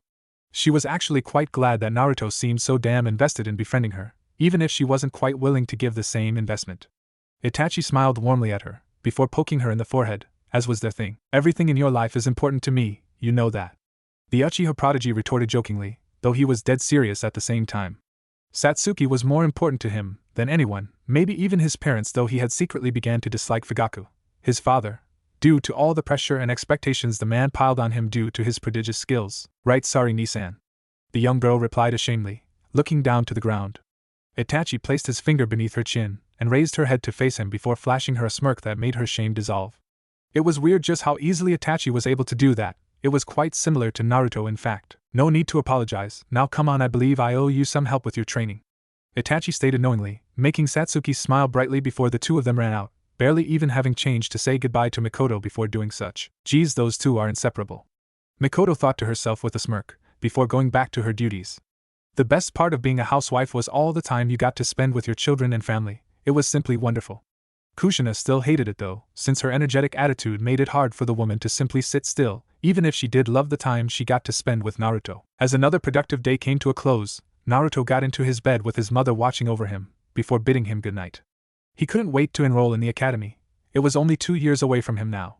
He could taste the shinobi techniques he'd have access to already, and maybe he could spend more time with Satsuki and make some other friends. That would be nice too. So many things awaited him, and he couldn't wait to sink his teeth in. It had been a while since Naruto and Satsuki's first meeting now, and Naruto had just turned 5. He'd not had a spectacular party or anything, being more than happy to just spend it with family and what have you. Mikoto briefly came over to say hi, but Satsuki was apparently busy elsewhere. Naruto was a little disappointed, but otherwise understood. Naruto had, over the course of the year, managed to crack through Satsuki's shell a little, to the point where she somewhat acknowledged them as friends. She still preferred to refer to them as rivals, but she was willing to swallow her pride when necessary. Naruto had also gotten closer to Mikoto, since the woman ended up spending time near him so often. She ended up becoming something of an unofficial godmother. Naruto had managed to successfully mold his chakra after a while, though it took him longer than he would have liked. Minato and Kushina, along with Kakashi, whenever he wanted, and Jiraiya whenever he was around, had begun to teach him basic chakra control exercises such as the leaf balancing exercise and the tree climbing exercise, which Kushina refused to let him actually do. Instead, he'd simply lay at the base of the tree with his feet touching it, before trying to get the mixture right and repeating until necessary. A rather interesting event had happened while doing this, but Minato had once again refused to mention it, and Naruto wasn't exactly sure what had happened, but it had all but confirmed Minato's once-thought crazy theory. Flashback no jutsu. Naruto and Minato were in the woods in between various training grounds, a place where shinobi regularly undertook survival exercises and were tested on their tracking skills, either by someone hiding somewhere in the forest or by the release of a non-dangerous, but elusive animal. Minato had a lot more free time recently, and tried to make the best of it to bond or train his son. "Alright Naruto, you know what to do, lay at the base of the tree and try to stick to it. We'll do this for a little while and then I'll give you something fun to do," Minato said with a warm smile, his hand atop Naruto's head. Naruto nodded and lay at the base of the tree, before closing his eyes and trying to stick to the tree. "I still don't get why I'm doing this all the time, shouldn't I have it down by now?" Naruto said childishly, a small pout on his cute little face. Minato smirked at his son's attitude, knowing that Naruto wasn't exactly the most patient boy. It wasn't that he couldn't be patient, It was just that he made it abundantly clear he'd rather do something else. It may seem like you're just doing the same thing over and over, but every time you do this you are getting more accustomed to the on-the-spot chakra manipulation required to stick to the tree properly, which in turn improves your chakra control. Trust me, it's a very useful exercise, the man urged, to while Naruto hummed and acknowledged. After a few moments, Naruto began to ease up and the chakra flow at his feet seemed to increase. Minato narrowed his eyes and furrowed his brows, using his sensory ability to check what was going on. To his amazement, he could feel Naruto's chakra within the tree, but that shouldn't have been happening. Trees were filled with nature energy and chakra was a completely different source of energy. The two could not be mixed without being a sage. He opened his eyes and nearly dropped his jaw at what he saw. Naruto's feet had quite literally been absorbed into the tree, but it was causing Naruto no discomfort, nor was he even aware it was happening, so he couldn't have been using a technique. So it is true, Minato thought to himself, before walking over and pulling Naruto back. The boy's feet then came free from the tree as though it was made of water, while Naruto opened his eyes with confusion. After a convenient white lie, the two left with one having very conflicted thoughts. Flashback no jutsu. Kai. After the event, Minato had inexplicably been speeding up Naruto's training to the point where Kushina was becoming actively convinced that the man was worried for Naruto's safety. In a way she was right, but it wasn't because he was in danger now, but that his safety could be jeopardized after the secret came out. Fortunately for Naruto, both Kakashi and Jiraiya were around at the current time, since Naruto's 5th birthday ensured the two would drop some duties to come and see him. That was why the family of 3, along with Kakashi, Jiraiya and, strangely enough, Hiruzen were all gathered at the Namake's household. Since he was no longer the Hokage and was basically retired, Hiruzen found himself with a lot of free time, so he occasionally visited Naruto. The visits were either educational, casual or quick hello, goodbye arrangements. Due to his age and skill, Hiruzen was able to do things very few shinobi were capable of, such as manipulating all 5 basic chakra natures, along with having masterful skill with most of the shinobi arts. So, do you feel any older, Naruto-kun?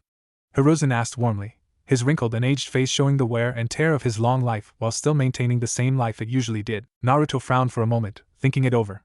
Not really, I feel the same, he said normally. Hiruzen let out a little laugh, while Jiraiya and Minato just shot each other a look of amusement. Ha! Well, just you wait until you're my age, you'll definitely feel it then, the old man replied, leaning back in his chair with a mirthful smile. Naruto hummed, wondering just how old the man was. It was probably rude to ask, so he didn't. Jiraiya cleared his throat falsely to gather Naruto's attention, causing the boy to turn to him. So Naruto, your Tusan tells me that you're interested in ninjutsu. Have you learned any techniques yet? The man asked quizzically. Naruto shook his head, before grinning. Not yet, but I'll be mastering awesome techniques in no time. Naruto shouted boisterously, making several people around the table either smile or roll their eyes with amusement. Not if I have anything to say about it, Kushina muttered, making Minato laugh at her overprotective attitude. Honestly, 5 years and she was still exactly the same. Nobody could question her loyalty to Naruto and the boy's safety, that was for sure. It had been a while since Kakashi had first shown Naruto the Suiton, Mizurappa, 1, and Naruto had been even more ecstatic about learning ninjutsu ever since. Sometimes Kushina wanted to strangle Kakashi for the action, but it did keep Naruto in a good mood. Come on, Kushina-chan, it won't hurt for him to learn something basic now, will it? Minato suggested convincingly. Kushina opened her mouth to speak, but quickly found that she had little to say in reply. Surrendering for now, she slumped down somewhat childishly and crossed her arms. Fine. But if something happens, Kushina replied, leaving off the sentence eerily at the end while glaring at Minato. Even without chakra, she was still a very scary woman when she wanted to be. Nodding violently, Minato stood up and walked out of the room while Jiraiya and Kakashi could be seen holding their breath. Once he was out of earshot, they both burst out laughing. Ha ha! Now I know why they call him the Yellow Flash. I think that's the fastest I've ever seen him move, Jiraiya said through bouts of laughter. Even Hiruzen was having difficulty staying composed while Naruto just looked around with confusion. You guys are weird, he muttered with confusion, while Kushina giggled at him. Naruto was honest, sometimes to a fault, and it was often a source of entertainment. Once the other occupants of the room had calmed down, they sat in silence for a few moments before Minato came back. He brought with him the same Suiton ninjutsu scroll that he'd given Kakashi a while ago. He threw the scroll to Kakashi before stopping.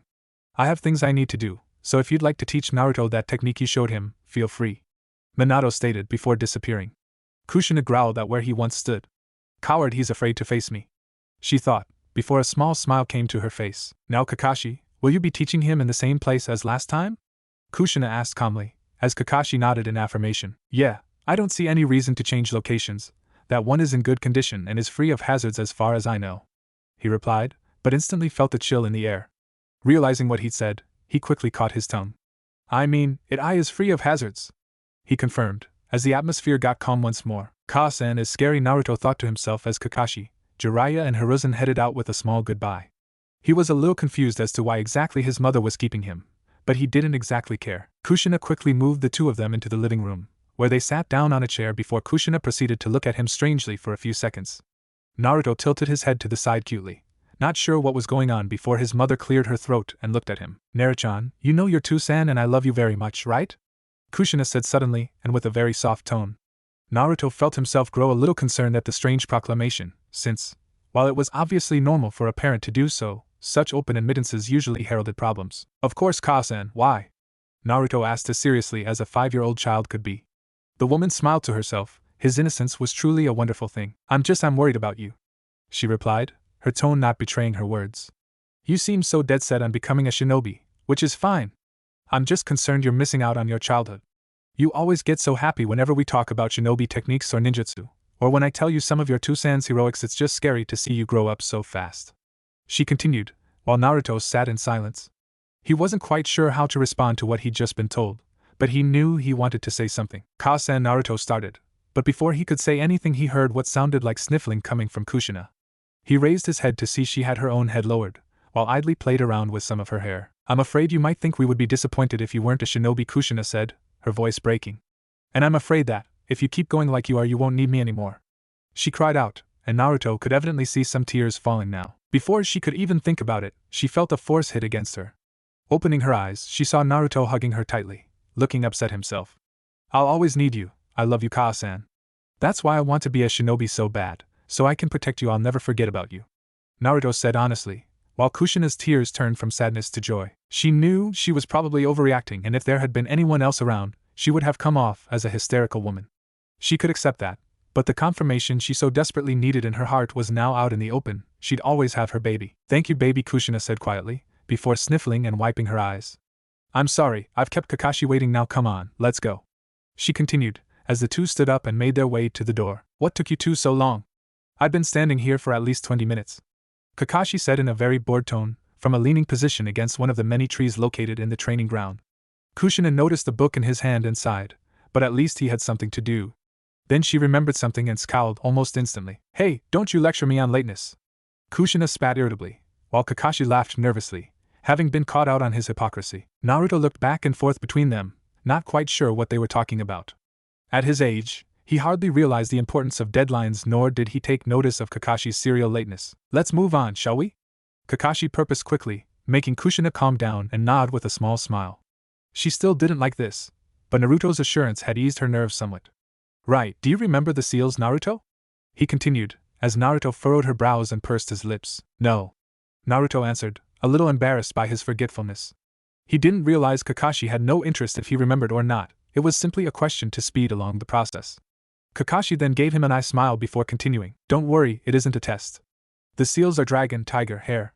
Here, let me give you a brief demonstration of what the hand seals actually look like, the silver-haired Jonin stated, before very slowly going through each hand seal.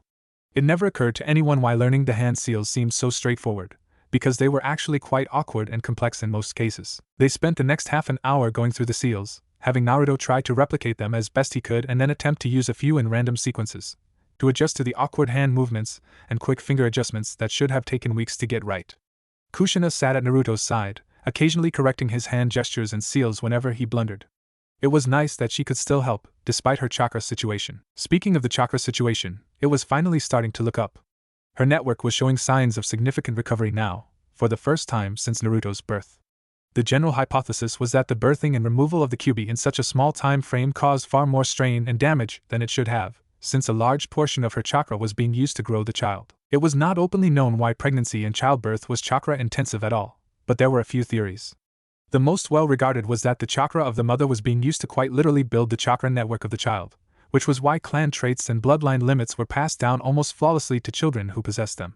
Another was that since chakra is a source of life, it was just being used to give life, but that seemed to happen regardless of a person's chakra strength, since some people, e.g. Rock Lee, had underdeveloped chakra networks and could still reproduce just fine. But that was all unimportant right now. The important thing was that Kushina was estimated to be capable of shinobi duties once again within the next few years, and she was now capable of low-level chakra molding and some techniques such as surface climbing and water walking, for a small amount of time at least. Right, have you got the seals down now? Kakashi asked calmly. Despite the rather irritating activity that was teaching hand seals, Kakashi and Kushina were rather pleased to be doing so, since Naruto's working attitude and general personality made it hard to get annoyed from teaching him. I think so, the red-haired boy stated slowly, still going through them a few more times to make sure. After his mother allowed him to go through them 5 times without interrupting, he assumed he had it down. Okay. I got it. He called out happily, while Kushina smiled warmly at his determination. Kakashi smiled, tilting his head to the side. Good.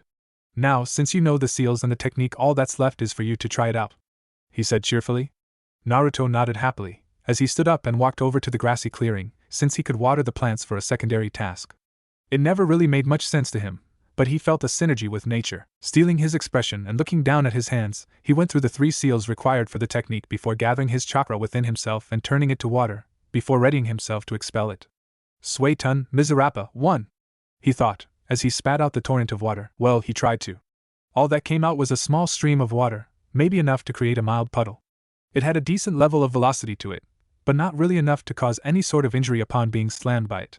Kakashi tapped his back comfortingly as he saw Naruto's disappointed expression, since this was how ninjutsu training generally started. Now, don't look so glum. This is a mere part of the learning process. Over time you'll get more adjusted to the mixture and be able to create the required volume of water, the man said wisely, though he quickly noticed Naruto looked very confused. What? Naruto said slowly, his cute confusion evident in his tone. Kakashi mentally sighed, realizing that his intellectual response was somewhat wasted on a 5-year-old, no matter how talented he believed that 5-year-old to be. This is the start of the technique. It'll get bigger and better as you train and adapt, the man restated in a more simplistic method. Naruto's eyes brightened slightly as he realized what Kakashi was saying, since he was doing nothing wrong. Nodding cheerfully, Naruto went through the signs again. The results were mostly the same, but he was a determined young boy and was hardly thinking of giving up anytime soon. At least it wasn't the Rasengan, where you couldn't even see the results until it was almost completely finished. Naruto-chan, keep in mind that nobody expects you to finish this today. Elemental ninjutsu are quite hard to get down compared to basic ones, so pace yourself. Overexerting yourself won't benefit anyone, Kushina stated warningly, to which Naruto quickly agreed. It wouldn't help him to be out of it for a few days because he exhausted himself. Going back to his training, Naruto had a rather interesting thought which, for reasons he didn't quite understand, brought a small rise in temperature to his cheeks and a smile to his face. Maybe I can impress Satsuki with this? Earlier that day, events were spiraling within the Uchiha district too. To be more specific, in the home of Satsuki. Satsuki had just awoken and her mother was out shopping while her brother was elsewhere. Itachi seemed to just disappear these days, as he was thinking of joining the ANBU and such things were difficult to do at his age. Good morning, Tusan, Satsuki said cheerfully, as was her usual attitude at home. Fugaku lowered the newspaper he was reading and looked over at her. While it was somewhat discreet and hidden, she could recognize the look in his eye. He had been hoping to see Itachi.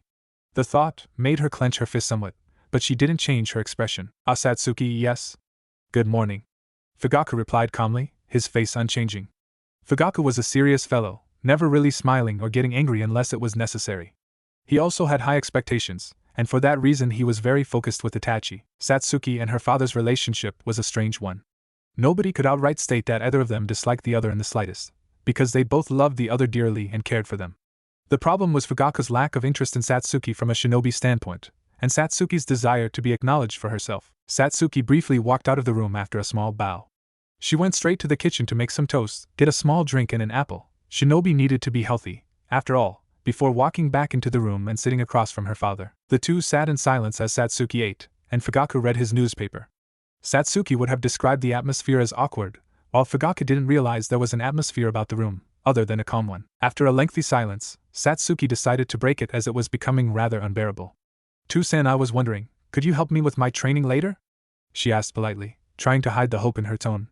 Fugaku lowered his paper and placed it to the side, before narrowing his eyes at her curiously. Aren't you a little young for accelerated training? Fugaku asked sternly, as was his average demeanor.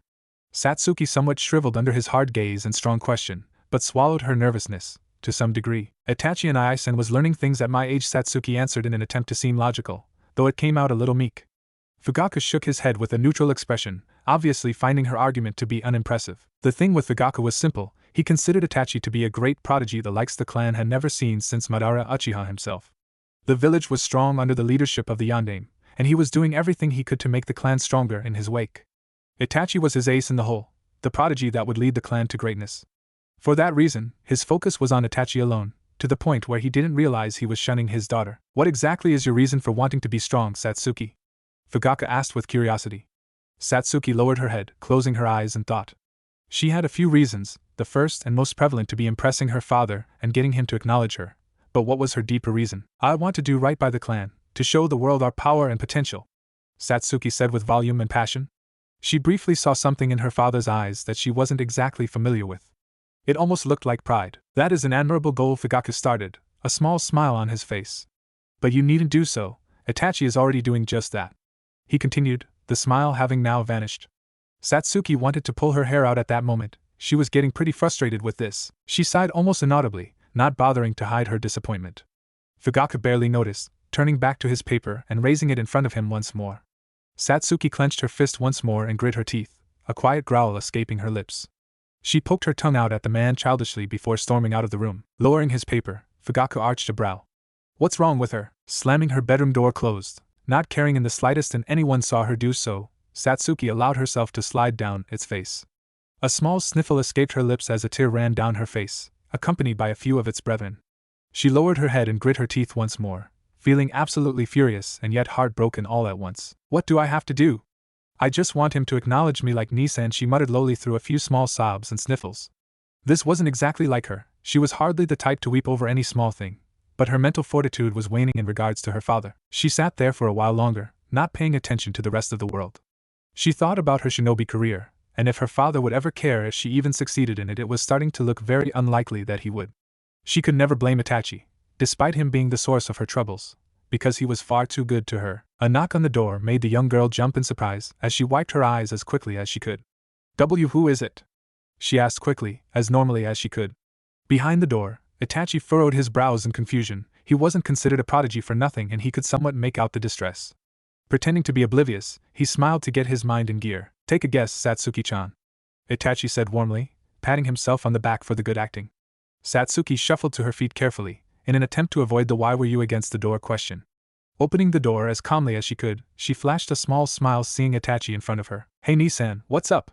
Satsuki asked cautiously. Little did she know that her curiosity made the situation all the more obvious for Itachi. Usually she was happy to see him, or generally normal with him.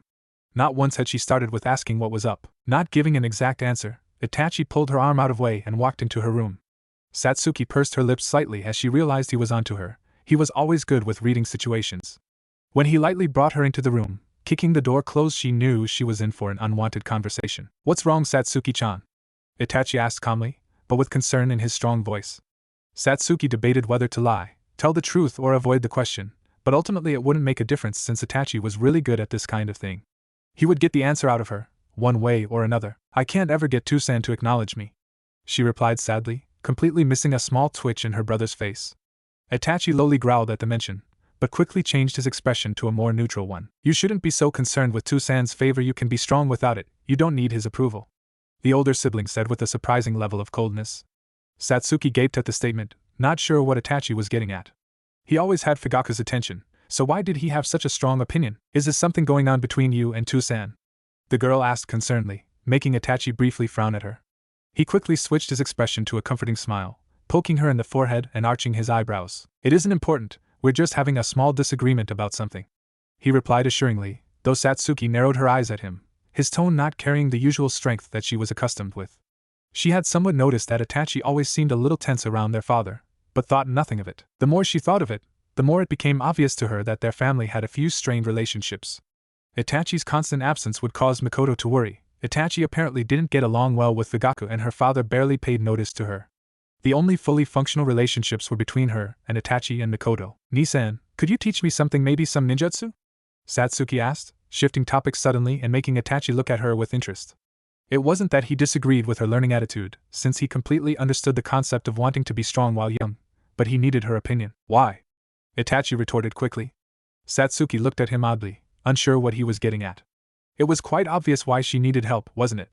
Fugaku was kinda being difficult, and she had to learn from somewhere. If Tusen won't help me with my training, I need to get strong another way, the girl answered, thinking it was the most obvious question ever. Itachi frowned slightly, since that wasn't what he was getting at. Oh well, it'll suffice.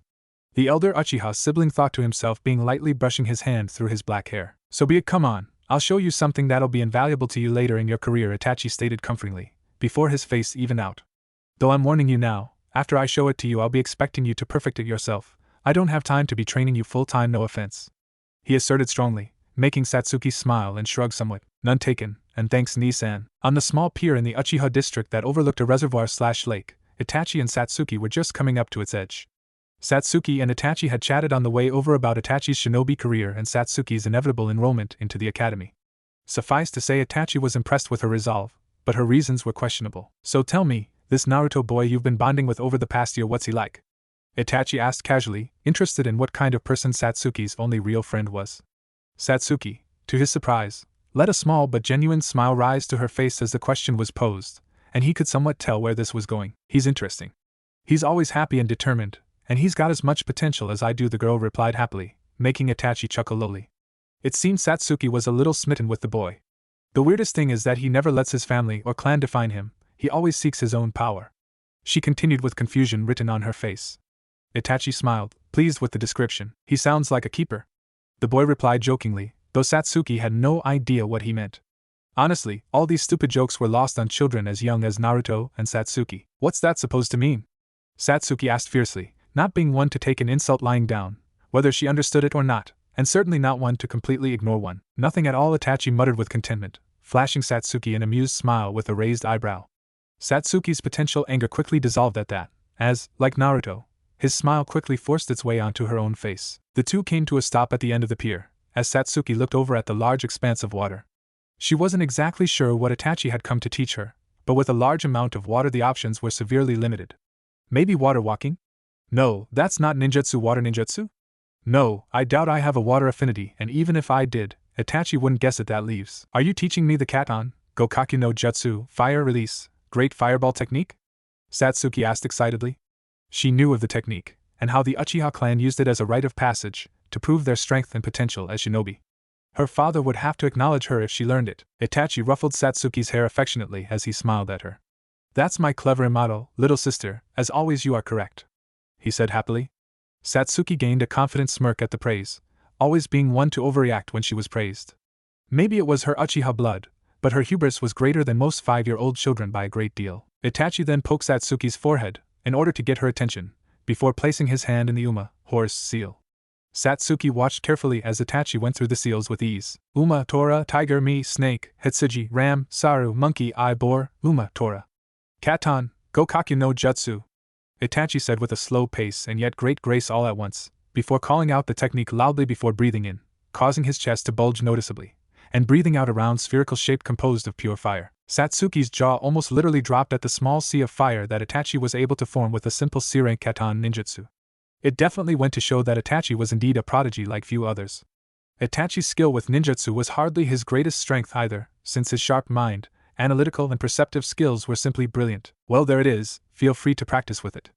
I'll give you a tip though, don't try storing up too much fire-natured chakra within you to begin with, it can badly burn you internally, Itachi said before placing a hand on her shoulder and walking past her back along the pier. Satsuki briefly frowned from his absence, before a smirk rose to her face once more. She would master the technique, she would prove her superiority over others her age, and she would reveal her talents to the world. She was an Uchiha, and she was determined to show everyone just how big a deal that was. Satsuki closed her eyes in concentration as she recollected the hand seals that Itachi had listed to her.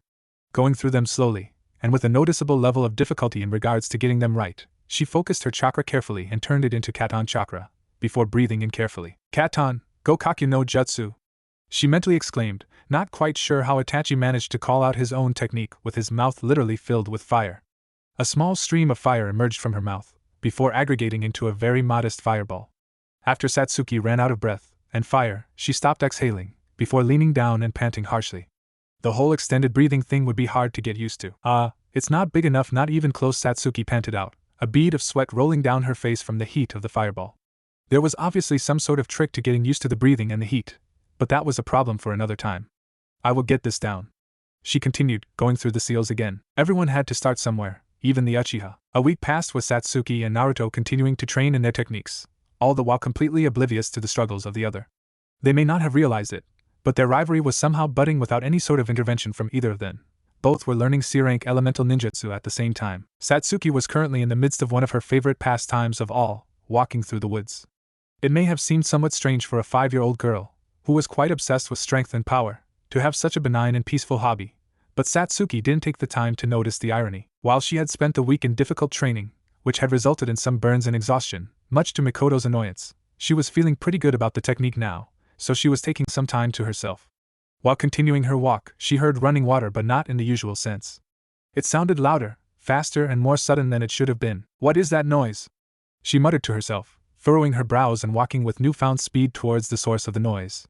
After a few minutes and a decent level of irritation in regards to where the hell the noise was, she stumbled upon a clearing with a very familiar redhead near the center. "Naruto? What's he doing here?" she thought to herself, leaning around a tree to avoid being seen or heard by him. She wasn't aware of why she seemed so apprehensive to walk out into the clearing, but it just seemed difficult. In some small part of her, she wanted to watch him, to see what he was doing out here. "Suetun, Miserapa!"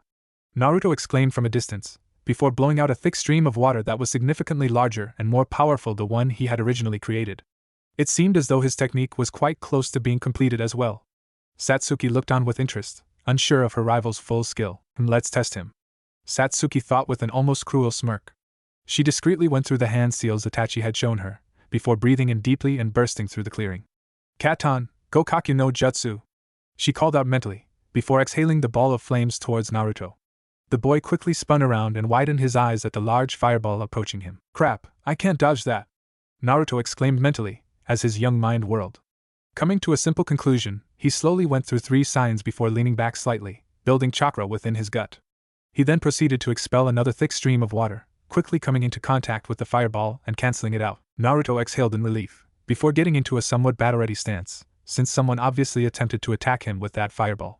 From her spot behind the smoke that had formed from the doused fireball, Satsuki was wearing an impressed smirk.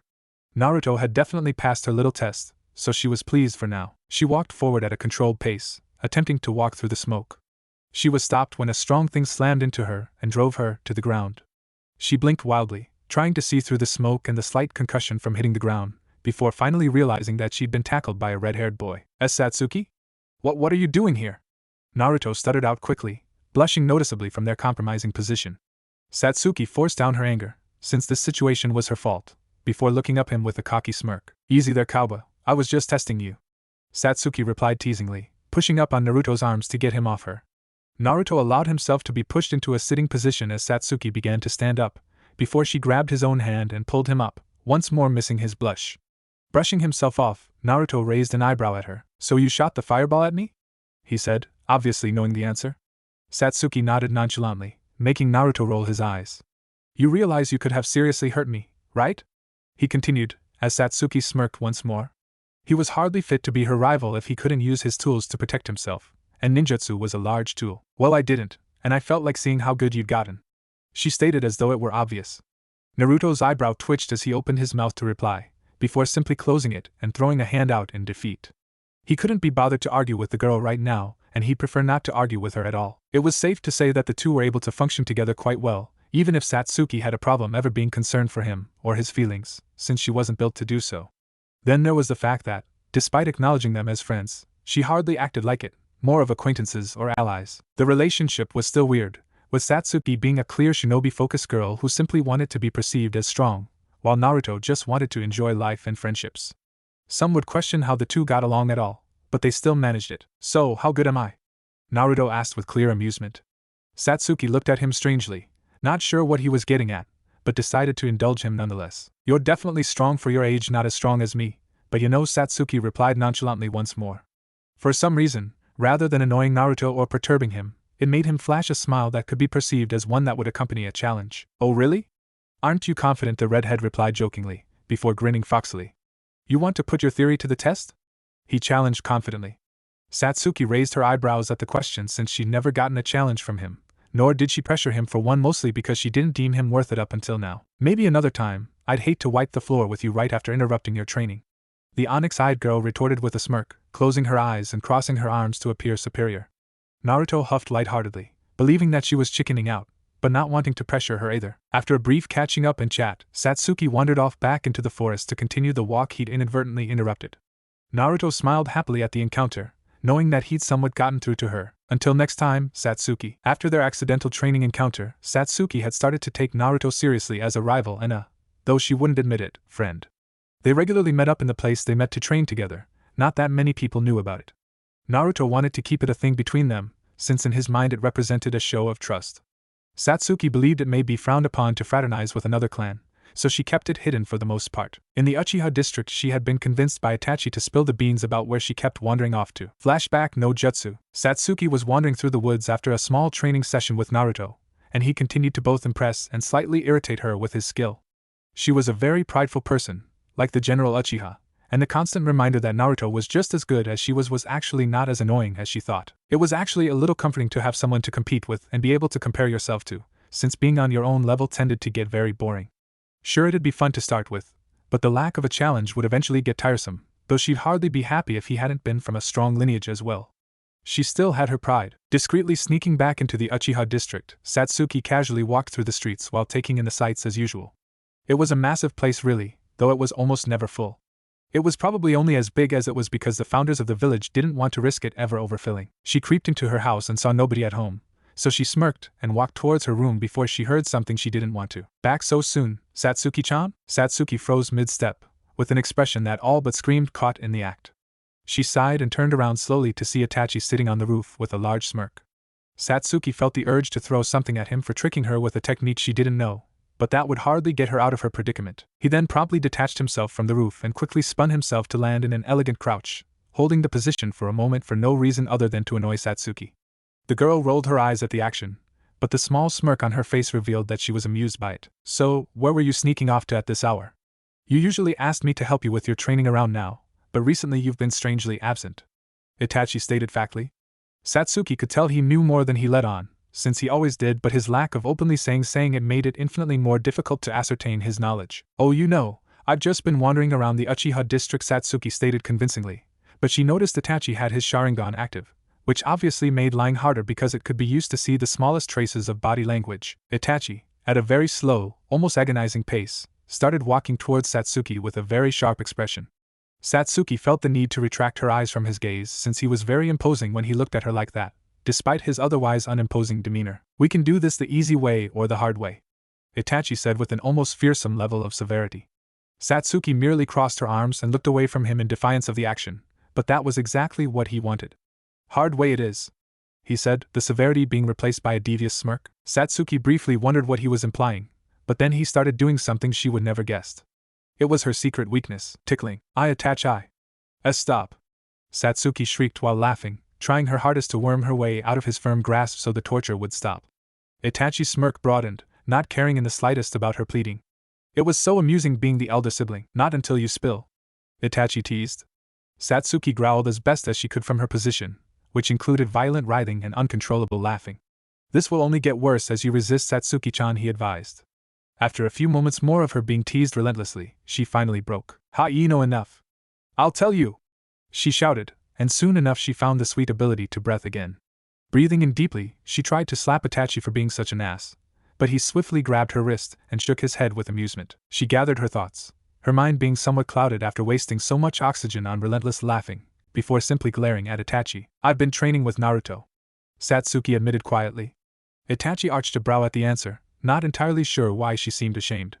He could only assume the deep-rooted mindset of the Uchiha clan made her believe that using her own means to gain strength was wrong. Good, Itachi answered quickly, making Satsuki pause momentarily before turning towards him with puzzlement. His brows furrowed, her head tilted and her eyes narrowed. I think it's great that you aren't relying on the power of the Uchiha to get you through life. Satsuki pursed her lips in uncertainty. She knew Itachi was strong, and he always had been, but he always seemed to imply, whether forwardly or discreetly, that the Uchiha clan's ways were wrong. She was starting to think he had a problem with the clan in general, but there really wasn't any evidence to prove that. Flashback no jutsu.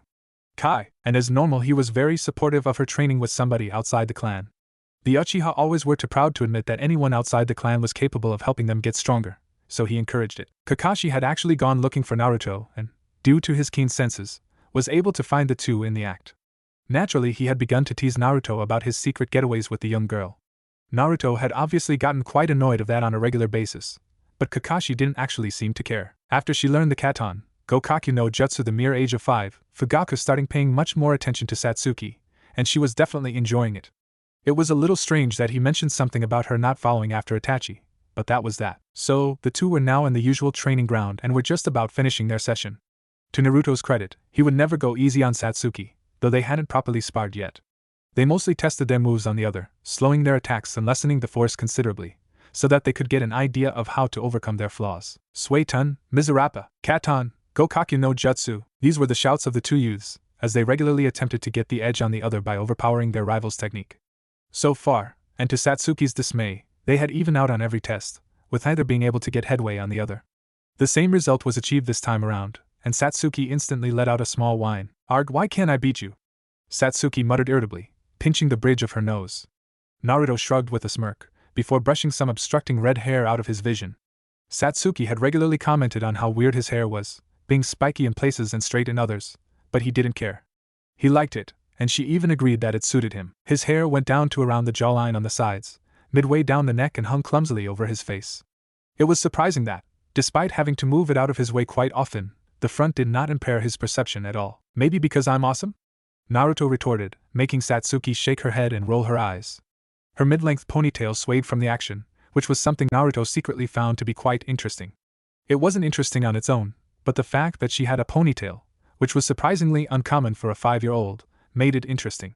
Her hair was still lengthy on the sides and side-swept on the front. Her hair was quite thick for her age, falling to her mid-neck on the sides and, without sweeping it to the side, the front would probably fall halfway over her eyes. It maintained its spikiness, despite the ponytail, which was a rather odd sight. "Oh, you're so modest, idiot," Satsuki retorted dryly, causing Naruto to deflate somewhat before shaking his head and regaining his smile. He walked over to the treeline and picked up a small bottle of water and a rag, since they tended to train for at least a few hours and as such would get a little sweaty. Both paused as it began to rain lightly, before the severity of it picked up. It was uncommon for it to rain in Konoha, and almost an urban legend for it to snow, so naturally the two didn't often plan for it. Satsuki looked over at Naruto and narrowed her eyes. Shrugging and walking over to him, she lightly poked his shoulder, something she'd unintentionally taken from Itachi, to some degree. He turned to her calmly, but with an inviting expression as per usual. He would almost always be smiling, and if he wasn't he'd have a mostly straight face. It was just plain hard to get him down, so to speak. "Your house is further than mine, you can ride out the rain there if you want," Satsuki proposed. Naruto smiled at the offer, before a small thought popped into his head. Have I really never been in her house? How that's weird. The redhead thought to himself, before shaking himself out of his self-induced stupor. Yeah, that'd be great. Thanks, Suki," Naruto replied, using his rather unimaginative nickname for her. For some reason, he insisted on thinking up nicknames for everyone, and the memory of the time he called Kakashi Cyclops was still making people laugh. Satsuki scowled at the nickname. It implied something she wasn't comfortable with: contentment. Sure, she and Naruto got along pretty well and would regularly talk and train together in these sessions, but it made her feel awkward for him to use terms that implied he thought they were closer than she thought they were. "Stop calling me that," Satsuki snapped. The resultant effect on Naruto for some reason made her feel bad. The dropping of the smile and the general deflation, as though he thought he'd offended her, struck a chord within her. Swallowing her pride, she thought of a solution. "Naru," she continued, trying not to sound uncomfortable saying the name. Naruto's smile slowly returned in force as he tilted his head at her and narrowed his eyes, almost like a dog pleased with its master. The thought of Naruto as her pet for some reason made her cheeks warm up, but she quickly shook her head to erase the strange sensation. Naruto furrowed his brows at the almost ghostly pink tinge that ever so briefly invaded her cheeks, but quickly settled for ignoring it. It seemed like all girls did it, like his ka-san towards his tu-san, for example. "Girls are weird," he concluded. The two youths were walking through the forest surrounding the training ground to avoid as much of the rain as possible.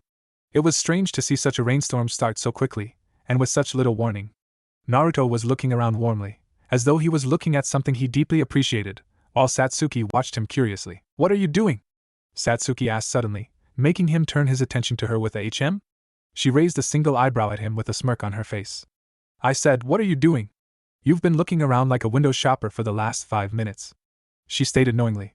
Naruto blinked repeatedly from the allegation before falling silent. It was weird to see Naruto fall silent, that was for sure. Satsuki almost laughed at the concentrated look on his face, because she truly didn't understand why he was having so much difficulty answering the question. "I'm not sure," he replied honestly, turning to see the amused and yet baffled look on her face. "I'm not sure how to explain it, I just like nature." The statement made Satsuki look at him funny. Either he was crazy or he was pulling her leg, but that couldn't be proved right now. She settled for a light-hearted huff before crossing her arms. Whatever, idiot, I already knew you were a bit stupid, but I guess you're crazy too.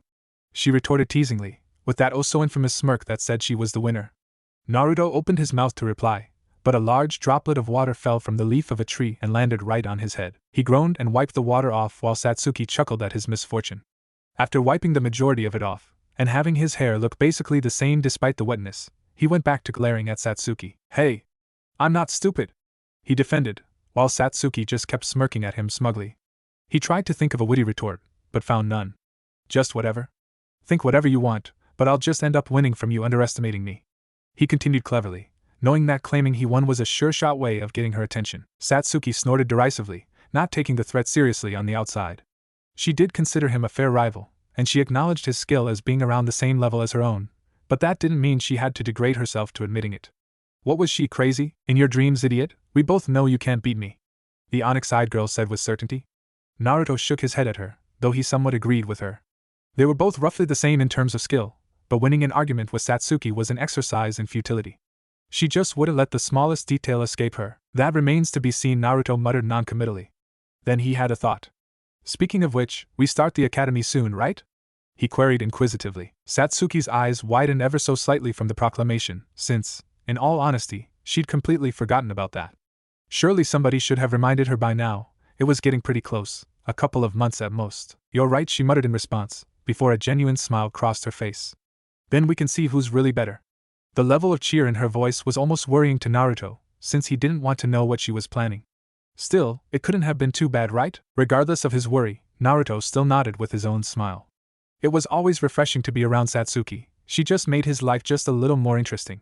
Maybe it was the conflicting and yet functional personalities they had, but everything seemed more entertaining with her involved. I just hope we're in the same classes, Satsuki said effortlessly, making Naruto widen his eyes.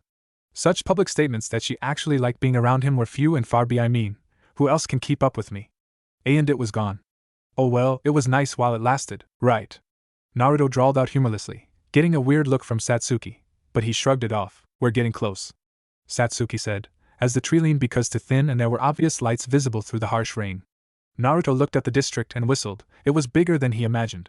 He would definitely get lost without Satsuki's guidance. So, mad dash to the house? Naruto suggested, while Satsuki shook her head. You know, statistically you'll get just as wet like that, she replied, in her usual superior and yet helpful way. She let out a smug huff, before opening her eyes when she didn't get a response. She quickly realized that while her eyes were closed to put on the oh-so-important air of superiority, Naruto had already taken off running. He's impossible, Satsuki muttered to herself, though the smile on her face said otherwise. She then took off running after him, with most people looking at her strangely. None of them had ever seen such a content smile on her face. Ducking quickly inside Satsuki's house, Naruto laughed happily from the run, since she'd been shouting after him the whole time. It didn't occur to him that he didn't know where he was going, but fortunately she was a little faster than he was, so eventually she was able to catch up. With all the wrong turns you made, it would have been much faster to walk. Satsuki snarled at Naruto, now pretty damn wet. Why do I get the feeling that someone could misinterpret that? She thought to herself curiously, before centering her gaze back on Naruto. Haha, I guess I got a little ahead of myself, Naruto said apologetically, ruffling the back of his hair instinctively. Satsuki further narrowed her eyes at the boy, not exactly pleased with the answer. A little? She questioned heatedly, making Naruto's smile turn nervous as he was sure she was about to start wailing on him. Sure, he was wet too, but he didn't actually care too much.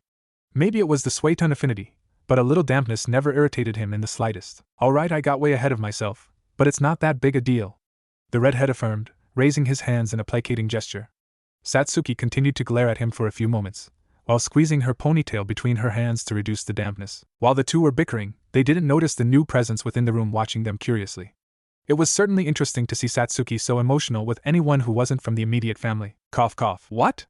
Satsuki snarled at the offending party, before realizing that she wasn't aware that person was there. Upon seeing the ear-to-ear grin plastered across Itachi's face as he leaned against the door frame, Satsuki blushed in embarrassment, while crossing her arms. Naruto looked at Satsuki strangely, not used to her relenting for any reason. It seemed like the sight of this older boy served to placate her far better than he could, which made him wonder who this person was. He briefly considered that this person may be a friend of hers, which for some reason made him feel almost jealous. Well, what have we here?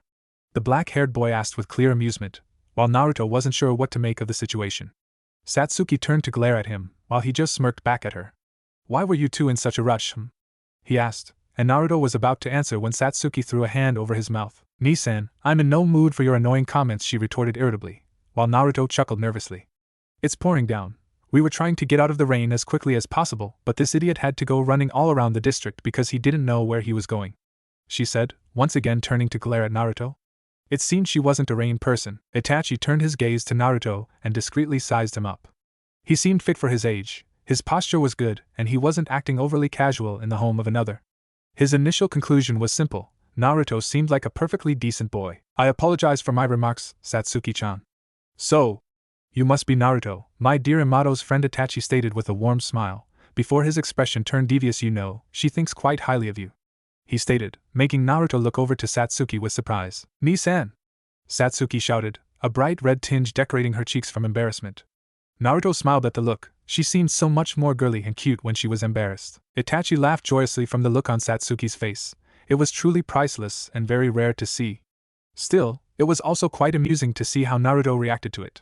The redhead may not have been aware yet, but the two of them were closer than most kids were. It was only natural. At such a young age, having a singular friend of the opposite sex would usually lead to a close relationship between the two. It was also very common for such a relationship to develop into something more, but that was a topic for another day. Hi, I'm Naruto, as you know. Sorry if I'm interrupting anything, the younger male in the room said invitingly. Itachi smiled right back at the boy. He could see goodness in the child, and it was truly refreshing. Nonsense, you are Satsuki-chan's friend, and as such you are always welcome. Oh, my name's Itachi, by the way. It's nice to meet you, the raven-haired male stated happily, walking forward and offering his hand to Naruto, who promptly accepted the invitation and shook his hand back. Satsuki watched the exchange curiously. Itachi never usually accepted people so quickly, mostly due to his skill as a shinobi making him more cautious. Nevertheless, it seemed as though Naruto had either made a good impression or Itachi was being nice to him for her sake. Nice to meet you too, Itachi, Naruto replied, shaking the other boy's hand. It was a little weird to think that Itachi was still only 10 years old, but he had aged mentally much more than he should have. He could probably have a tactical and analytical death match with a Kage-level shinobi, which said a lot. Itachi looked between the two of them before rubbing the back of his head, which was eerily similar to Naruto. I believe I've come between the two of you for long enough. I'll leave you to your activities, Itachi stated kindly, as he turned to walk off. Satsuki had no intention of letting him leave just yet though. Hang on, Naruto is just waiting out the weather. You may as well join us, she stated casually. Naruto smiled at her attitude towards her brother. She didn't try to show it, but she obviously felt close to him. If you insist, I guess it'll be fun to get to know your friend, Itachi said with a sly smirk that made Satsuki instantly regret her decision. Oh, what have I done? Naturally, the events did not go in Satsuki's favor, with Itachi intentionally telling Naruto some stories that she'd rather leave a secret. Fortunately, Naruto, being his usual considerate self, stopped Itachi after a few of them to save Satsuki from burning alive, if the explosive redness on her face was anything to go by. After a while, the weather finally cleared up, and none of the people in the house even realized how much time had passed. Itachi and Naruto got along strangely well, sharing quite a few beliefs and goals, much to Satsuki's irritation. The next thing she'd know, Naruto would be best friends with Itachi. She wasn't actually worried about that, of course. Nope. She didn't care in the slightest. Okay, maybe she did. Well, I guess I should be going now. I've overstayed my welcome, Naruto said appreciatively, getting an eye roll from Itachi. Thank you for allowing me to stay, he said, getting a head shake from Satsuki and a laugh from Itachi. I invited you in, there's no need to thank us, the raven-haired girl replied, looking down at her nails disinterestedly. Naruto smiled once more before waving to Itachi and Satsuki and walking off, before turning around once more. Thanks again, he shouted before running off. After a few moments of polite waiting, Satsuki turned quickly to walk back into the house, flanked by Itachi, who was just watching her with amusement.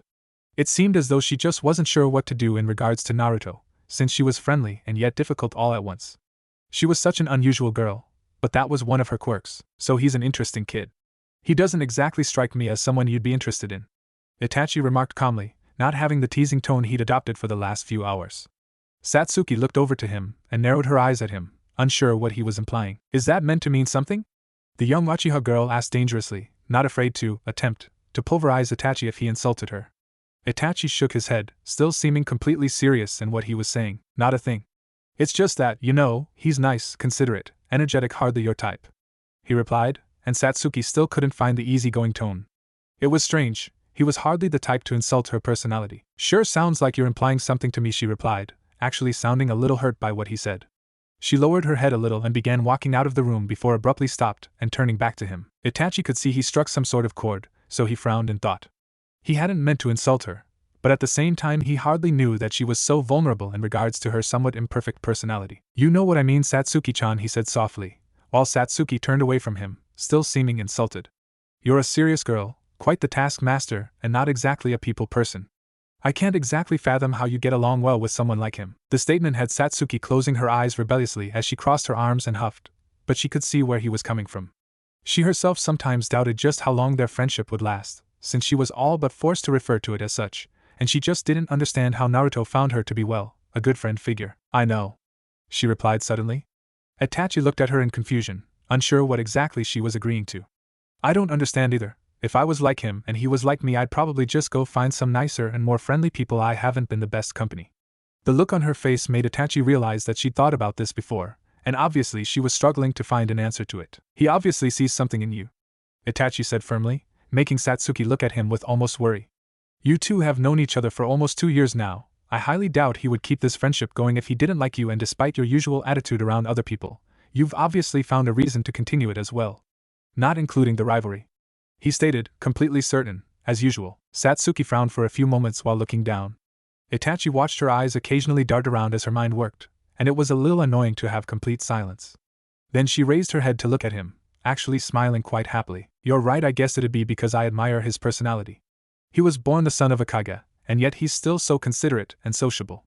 I guess I like him because he represents what I could be, Satsuki replied, and Itachi could pretty much discern from her tone just how much she respected Naruto for what he was. Naruto arrived at home about 20 minutes later, noticeably out of breath. It had started raining again as he was about midway home, and running back to where he came from would have looked awfully suspicious. From the kitchen, Minato lowered a small newspaper he was reading to see Naruto, who had been strangely absent for the last few hours.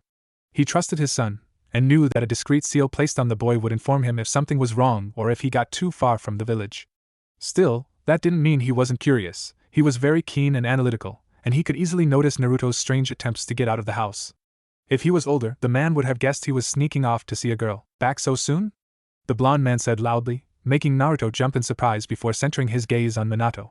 The redhead blinked a few times in rapid succession before adopting an easily discernible nervous smile. Yeah, I just, went for a walk. Naruto lied unconvincingly. Minato needed to suppress the laugh that threatened to escape him from hearing such a bad excuse, since Naruto always was and always would be a bad liar.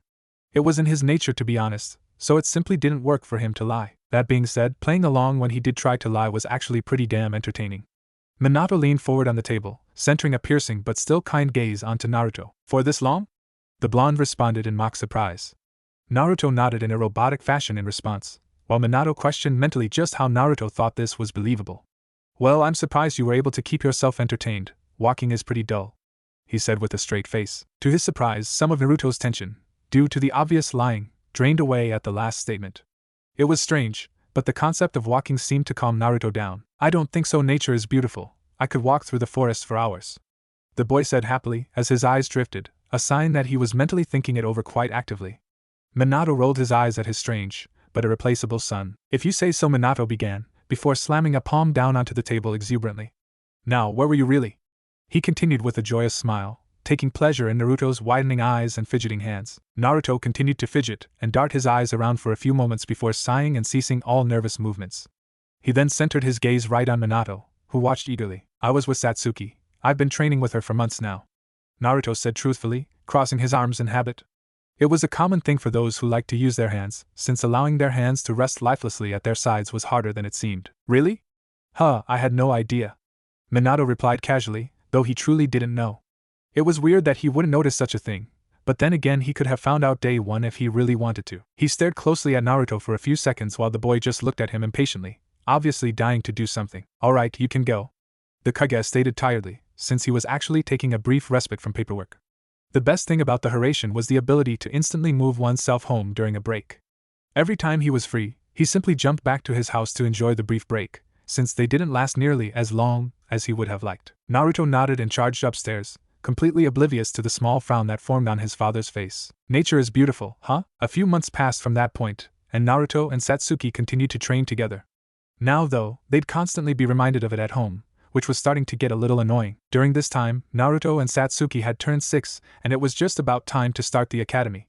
Naturally, both of them were very excited about that, though in their own ways, since it was a way to gain strength and to become a shinobi, which was the only way to ever become good enough to protect or show power. Both youths were preparing to go to the academy for their first day, which, as far as they knew, was a pretty normal day. They hadn't heard any mention of any sort of important event heralding the first day of the academy, and that suited both of them fine. For what it mattered, they were going there for knowledge and power, not for fun. Do you have anything to write with? Yes, Ka-san. Do you have your dinner? Yes, Ka-san. Your shinobi gear? Yes, Ka-san. How about that kunai so your two-san can come help you if you get in trouble? I really don't need it. Come on, take it from me. No. Please? No. Please? Fine. That was the start of the day for one young, fiery-haired boy that was only known as Naruto, son of the Yondaime Hokage and the Uzumaki beauty, known respectively as Minato Namikaze and Kushina Uzumaki. Naruto was probably more calm regarding his first day than his mother was, which was a very unusual thing to say. Naruto had been excited about the academy since he could speak, yet Kushina was managing to be more insane than he was. He was wearing a black shirt with the Uzumaki spiral on the back, blue shinobi pants, much like his father, and a burnt orange hooded jacket. Many would probably consider his outfit a little weird, but he always did like orange and blue. Probably due to the orange being a mixture of yellow and red and his blue eyes respectively. Can we go now? I really don't want to be late. I mean, it's my first day and I want to make a good impression. I doubt many outstanding shinobi are late on their first day, Naruto urged excitedly, while Kushina continued to have a minor panic attack that he may forget something, or get hurt somehow, or something. It was illogical since the academy was taught by Chunin level or higher shinobi, but she could worry all she wanted. She was a mother, damn it. Alright. Just ease up, will ya, Tebane? Kushina replied irritatedly. She was never exactly pleased with the way that her own son could outsmart her or act more mature than she was, but then again she was a pretty easygoing, and somewhat crazy, woman. Now remember, don't try to be anything you aren't. If people don't like the real you, then don't let them know him, Kushina said encouragingly, as Naruto took a few moments to let the meaning behind her words sink in. He knew she always meant the best for him, and it was always warming. The two then made their way to the door, with Naruto in the lead since his strides were influenced by his excitement and childlike exuberance. Kushina smiled warmly at the back of him as she could feel the happiness and thrill emanate from within him like a blazing flame. A serene silence began to permeate the air as they walked through the streets of Konoha, which, as always, were bristling with life. Konoha was a majestic place, and Kushina knew from experience that it was definitely the most appealing great shinobi village. It was warm, calm, peace-loving and generally just a delightful place. While they walked in comfortable silence through the streets of Konoha, Naruto couldn't help but think about everything he knew and would one day want to know. He wanted to be a shinobi, he knew that much. He wanted to be strong to protect and not for the simple cause of desiring power so that he'd be above others. The problem was obvious to him. He was all but certain that Satsuki's reason for becoming strong were not desirable ones. Sure, he could see goodness in her that she only rarely showed, but her attitude was sometimes troubling. He was always known for having sixth sense for people and their personalities. It was almost frightening how often he was right. As they began to near the academy, traffic began to pick up. It was obvious why. There were about 6 years' worth of training, so that was 6 years' worth of students as well. You could pass early, but that was rather rare. Minato was unfortunately unable to accompany Naruto today because he had the most troublesome job in existence. It was definitely rewarding and enjoyable to be a kage, but it also meant you had less time to do what you actually wanted to. Missing important events was a common thing for the Hokage to do. Coming right up to the academy, Naruto could easily make out the people his age. He recognized the few people he had passing knowledge of, which were Kiba, Shikamaru and Shino. Each of them he met by complete accident and somewhat remembered, but none of them had much experience with the others. He vaguely remembered playing shogi with Shikamaru, and damn, that guy was good, it wasn't even funny. No 5-year-old should be that good at highly complex strategy games, not even Inara. As he turned his gaze, he could see the telltale black ponytail of one Satsuki Uchiha, along with Mikoto and Itachi. Apparently Fugaku couldn't make it either, but then again he was in charge of the Uchiha police force, which was probably quite a troublesome job. He looked back over to his mother, who was glaring at Mikoto. Those two had a rivalry almost as strong as Madara and Hashirama. It was pretty ridiculous. Ka-san, you're glaring again, Naruto said with a flat expression. Kushina blinked a few times and retracted her eyes from Mikoto to look at Naruto, before chuckling nervously. Oh right, she replied awkwardly. Naruto rolled his eyes lightheartedly at her actions. She was one strange mother, but he wouldn't trade her for anything or anyone. He turned back to see most of the people outside filing in, while Mikoto and Itachi walked over to them. Naruto flashed the two a smile. He was quite fond of Mikoto. She was like an aunt, or something like that, and Itachi was a very nice guy, with admirable beliefs. I should have expected to see you here, Naruto. I forgot you were planning on becoming a shinobi as well, Itachi stated thoughtfully, while Mikoto just ruffled the boy's hair much to his chagrin, though it never looked tidy anyway. His hair was always a little disorganized, and yet it still looked good. He didn't realize just how many people would kill to have hair you didn't need to touch to look good. Well, I need to become a shinobi to protect my precious people, don't I? Naruto retorted confidently, pointing a thumb to his chest with furrowed brows and a strong smile, for his age, anyway. Itachi and Mikoto both smiled at his attitude, knowing full well that his heart was in the right place. Well, you should probably head in, Naruto-kun, Mikoto said warmly, while Kushina discreetly glared at her again. They were stealing her job, damn it. Naruto smiled gratefully at the woman before nodding. Yeah, you're probably right. By Kasen, Mikoto Basin, is that right, Aunt Itachi? He said, running off towards the building. Everyone watched him go before he finally got into the building and out of sight, which is when Kushina decided to start glaring at Mikoto again. Mikoto noticed her doing this and tilted her head in confusion. What? Naruto calmly walked into his class to see that just about everyone was already seated and looking at him. Fortunately, he wasn't the nervous type, so he merely smiled and scanned the room slowly. Fortunately, he saw Satsuki was basically sitting in her own row, so he walked up to join her while people murmured, probably about him, knowing gossipers, before sitting down and flashing her a smile. You took long enough, Satsuki said quietly, her large smirk denoting her intent. Naruto tilted his head and closed his eyes, not giving the slightest bit of attention to the attempt to annoy him. Satsuki huffed in failure before leaning her elbow on the table, while holding her head up with her hand. So Satsuki, are you excited to start the academy? Naruto asked as quietly as he could, given his own excitement. Satsuki looked at him strangely for a few moments before shrugging with apparent disinterest. Why should I be? It's obvious I'll pass, she said, while Naruto frowned at her. He narrowed his eyes and started to lean closer to her, while she looked out the corner of her eye to see him, rather creepily, advancing on her. Her first thought was to punch him in the face because he was breaking her boundaries, but with Naruto she knew he had some eccentricities that she had to somewhat ignore. Placing her hand out to the side and directly into his face, she pushed him back a little before turning to face him with a plain face. What are you doing? She asked in a bored tone, still leaning on her hand. Naruto huffed in apparent irritation, further confusing Satsuki before he turned to stare right at her. How can you not be excited? This is life-changing, he stated, almost a little insulted that somebody as shinobi-focused as she and he wouldn't be excited about starting the academy, the place you went to start being a shinobi. Truth be told, she had been very excited. She ensured that she woke up earlier than necessary just to get her ridiculous levels of excitement out in the open before coming into a public space where she could potentially thoroughly embarrass herself. She had her Uchiha pride, and she wasn't going to waste it on this. Before Satsuki could answer him, a man walked into the room. All right, settle down everyone, he called out, as everyone faced the front to regard him. He was a rather normal-looking fellow, other than a small scar across the bridge of his nose. He smiled gratefully at everyone becoming quiet so quickly before taking on a more casual and friendly demeanor. Thank you, my name is Irika Yumino and I will be your instructor for foreseeable future, the newly named Irika declared, while the majority of the class welcomed him. The only reason Naruto didn't was because he was still attempting to glare at Satsuki, while she just didn't care enough. Alright, let's see here Kiba Inuzuka, he shouted, while a silence invaded the room. That was your cue to say you are here, he said, while a quiet "oh" was audible through the room. Here. A brown-haired boy with a hooded jacket and what looked like a dog said exuberantly. Naruto's first impression was loyal, a little slow and nice. Next is, after a few moments, all the insubstantial students around the room had been sorted through and Irika moved on to the relevant ones. Hinata Hyuga, H here. A girl with dark blue hair and pale white eyes muttered shyly. Naruto assumed she had self-confidence issues, but was kind-hearted and capable of strength. Shino Abirame, I am here, came the calm voice of a boy in a very high-collared coat. Naruto somewhat knew him, so he was aware of his stoic and collected attitude, though one could deduce that quite easily. Ino Yamana. The answer he received was the door flying open to reveal two young girls, one with mid-length blonde hair and the other with bright pink hair. What an unusual hair color, Naruto thought to himself impassively. I'm here, Ino panted out.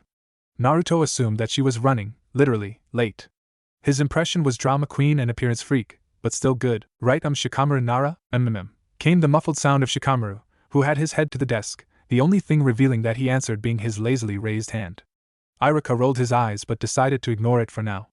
Naruto knew Shikamaru was extremely lazy, but also even smarter than he was so. Choji Akamichi, I'm here! A chubby boy with thick brown hair shouted happily.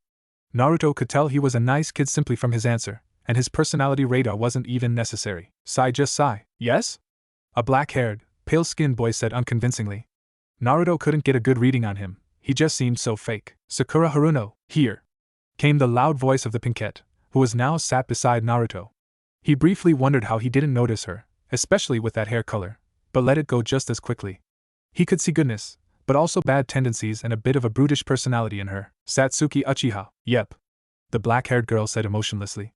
Naruto gained a tick mark at her seemingly bored attitude, but simply sighed, shook his head and let it go. Some of the people in the room regarded her closely for being in such a strong clan, and many of the males whistled at her beauty, which in turn made her sigh, but quickly moved on when Irika said, "Last but not least, Naruto and Namikaze?" "Yeah," Naruto shouted with his hand vaguely raised, before he noticed that the room had quietened down considerably. He looked around to see people regarding him with either surprise, awe or interest, and instantly realized that his name may bring up some unwanted attention. "Can I help you all?" he said somewhat sarcastically. That statement didn't seem to ease their curiosity but increase it, as they were seemingly trying to deduce just what kind of person the Hokage's son was. Naruto turned a little to see the star-eyed gaze of Sakura and inwardly groaned, this was going to be hard. "Alright, that's enough," Irika called out. Only just having gotten over the fact that he had the Hokage's son in his class, his job just got a lot harder. "Leave Naruto alone, I'm sure you'll have plenty of time to stare at him later," he continued, as Naruto's jaw dropped and Satsuki had to hold in a laugh. "Damn you, Irika!" Naruto mentally seethed, since he'd given them the free option to do so. Satsuki was actually quite amused by the outcome of the events. She somewhat knew this would happen, it was inevitable. "Good luck with the fangirls, Naruto-kun," Satsuki said teasingly, as she sat back in her chair triumphantly. Naruto quickly paled as he realized what he was in for. "I'm so dead." The academy was an interesting place for all who went there, and none would argue against the fact that it had a large effect on their lives, but for Naruto and Satsuki, they found it to be a little too easy, all things considered. It wasn't necessarily that the curriculum was particularly lax, or encouraging of the less able students, it just seemed like the two youths were over-prepared for it. If one were to consider that small hypothesis, they would probably agree. The two children were beginning serious shinobi training at the age of 4, when most didn't even start training or considering it whatsoever until they got into the academy, a whole 2 years later. The mere fact that both of them had learned elemental ninjutsu, or ninjutsu at all, for that matter, was phenomenal at their respective age. The two were being considered as the next Kakashi Hatake or Itachi Uchihas, which, given their familial ties and connections, was actually pretty logical. Naruto had been regularly taught shinobi-related things by Kakashi since the beginning due to the silver-haired Jonin's connection to the Yondaime, while Satsuki was the sibling of Itachi. To say that the youths were breezing through the academy was a mild understatement. Flashback no jutsu. Timestamp, Academy Year 1.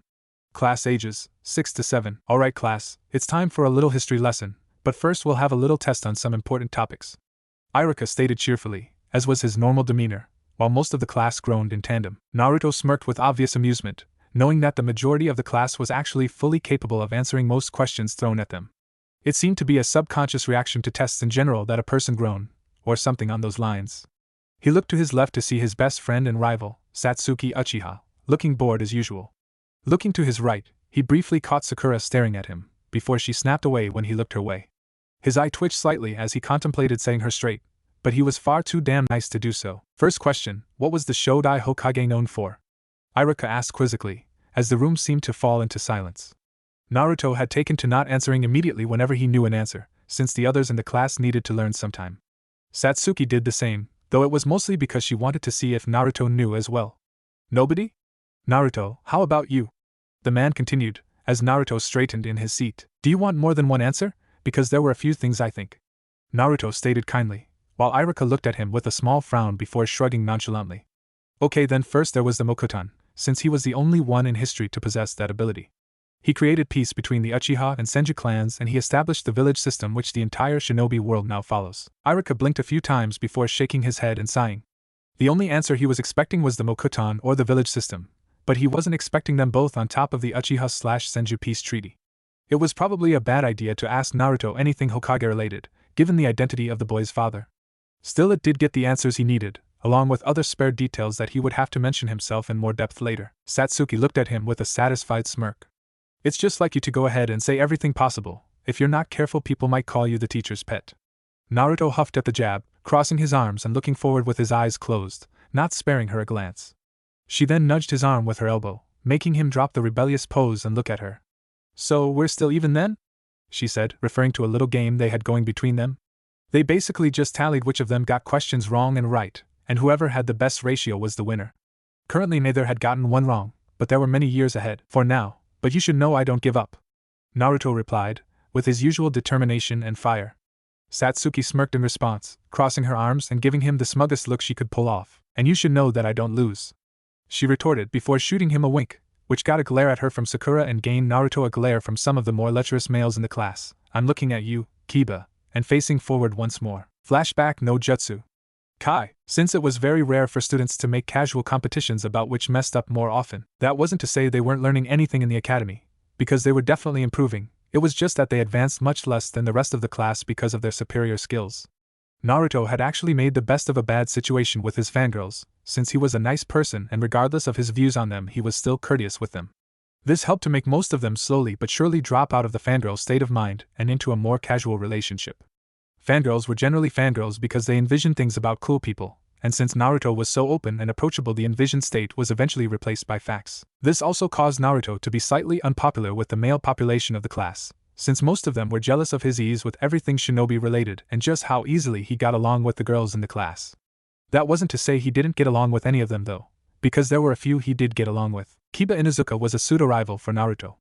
The only reason he wasn't a full rival was because the boy simply couldn't keep up, but the energy and attitude Kiba possessed made the two of them quite similar in some regards, so they were fast friends.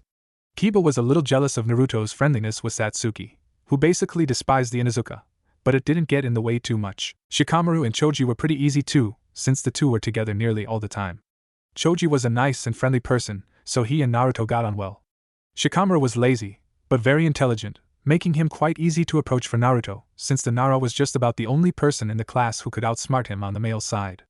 Naruto wasn't excessively smart, nor was he stupid, he was just quick-witted. Satsuki didn't really get on with anyone other than Naruto, because almost all the boys would hit on her, which, unlike Naruto, she couldn't just smile her way through, and those that didn't weren't worth her time. The girls were just pathetic in her eyes. Sakura was only good with theoretical stuff, Hinata had zero confidence, and an obvious crush on Naruto, which made her dislike the girl more for some reason, and Ino was just annoying. The others in the class simply weren't worth batting an eyelash at. Naruto and Satsuki were practically inseparable, and neither of them even noticed it. The two were never apart, and were always happiest and were well driven in the presence of the other. During lessons, they would always sit together, not that anyone really moved much, and chat during slow periods while helping each other and commenting on the easy topic they received. During break time, they'd hang around together, eat, talk and occasionally fit in a little quick training. That had also brought on an unwanted occurrence. Flashback no jutsu. Timestamp, Academy Year 2.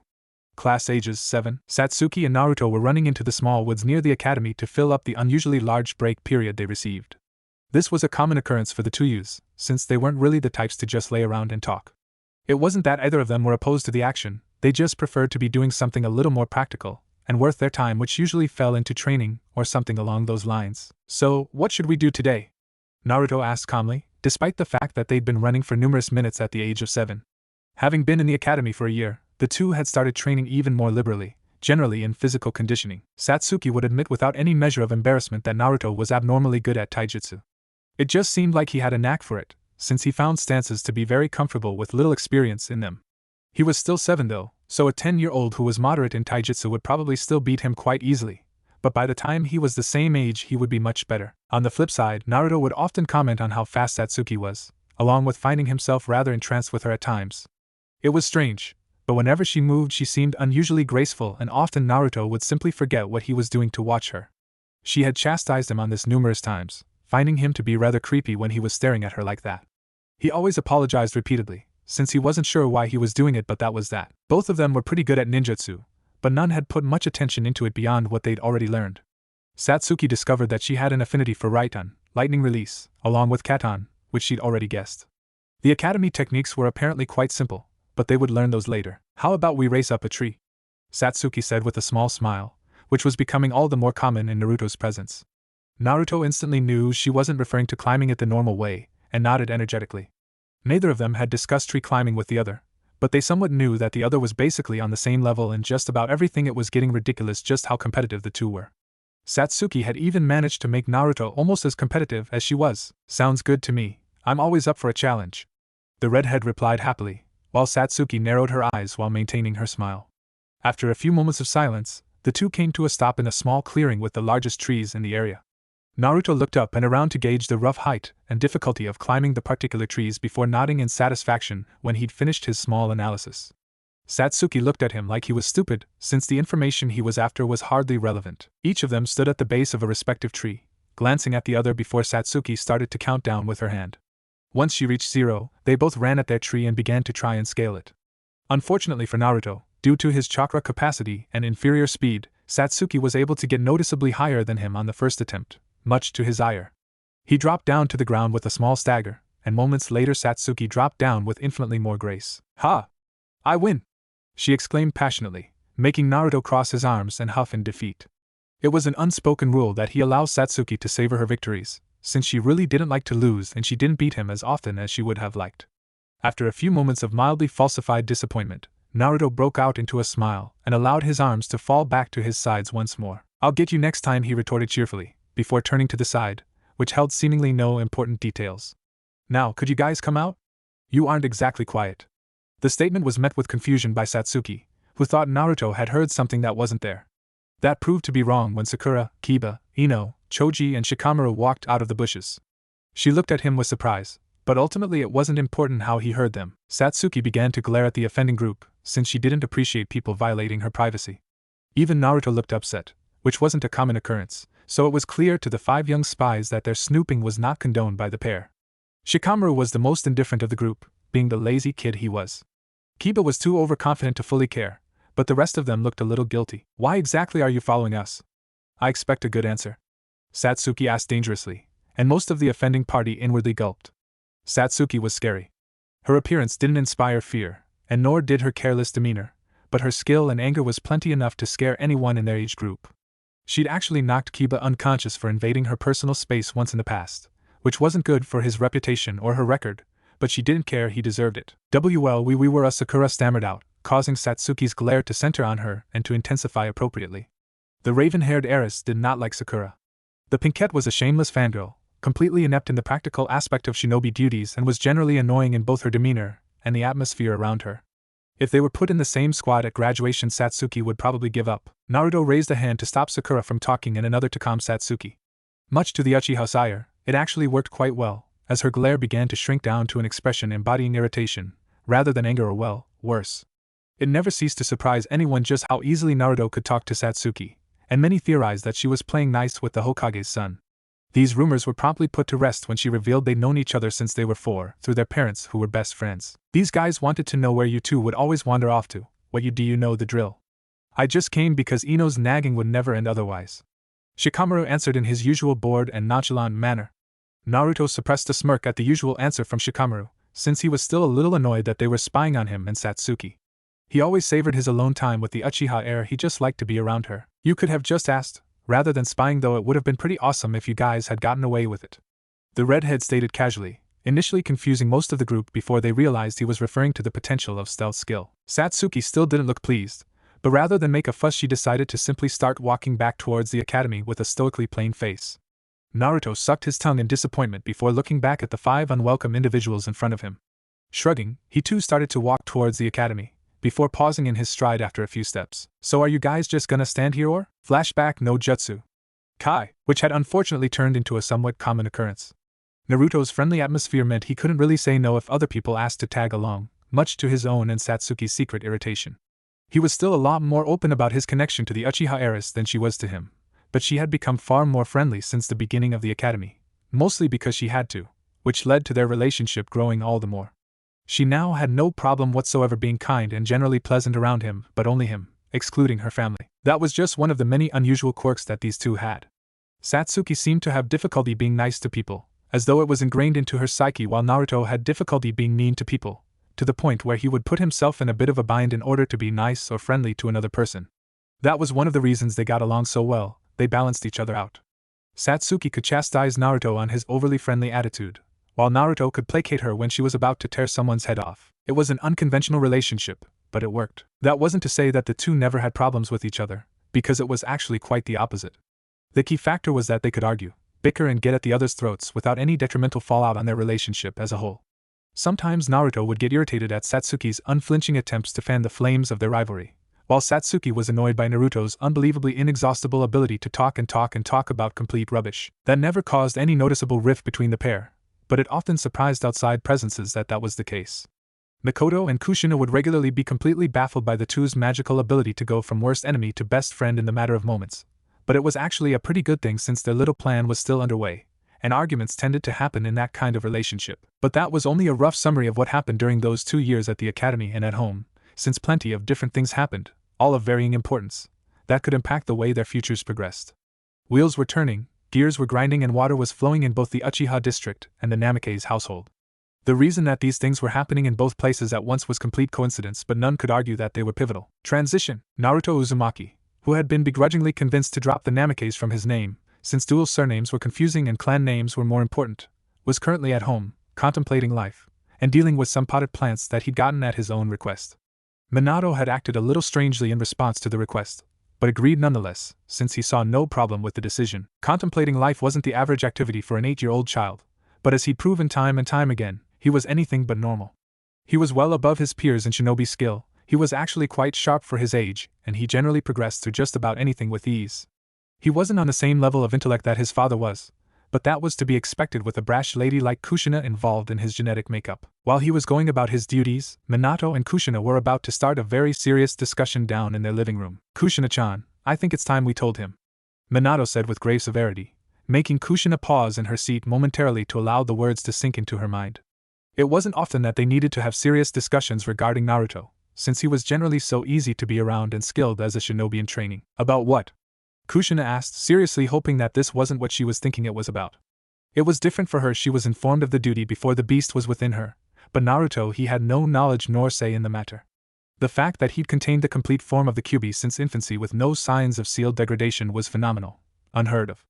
Even she needed her seal repaired from time to time, and her chakra was very strong. A small frown crossed Minato's features as his eyes drifted to the stairs, before centering back on Kushina. "His burden," the blonde Kage stated, gripping his knee more tightly than necessary, since he too needed to come to terms with what they'd done all those years ago. Up until now the Kyuubi had stayed silent, but how much longer would that last? They needed to tell him before it was too late. It was actually pretty common for Jinchuriki to be completely incompatible with their Biju, either because they didn't have the chakra capacity, potency, or willpower to control them. Then there were psychological issues like loneliness, which only served to exacerbate the issue of Biju gaining influence over their Jinchuriki.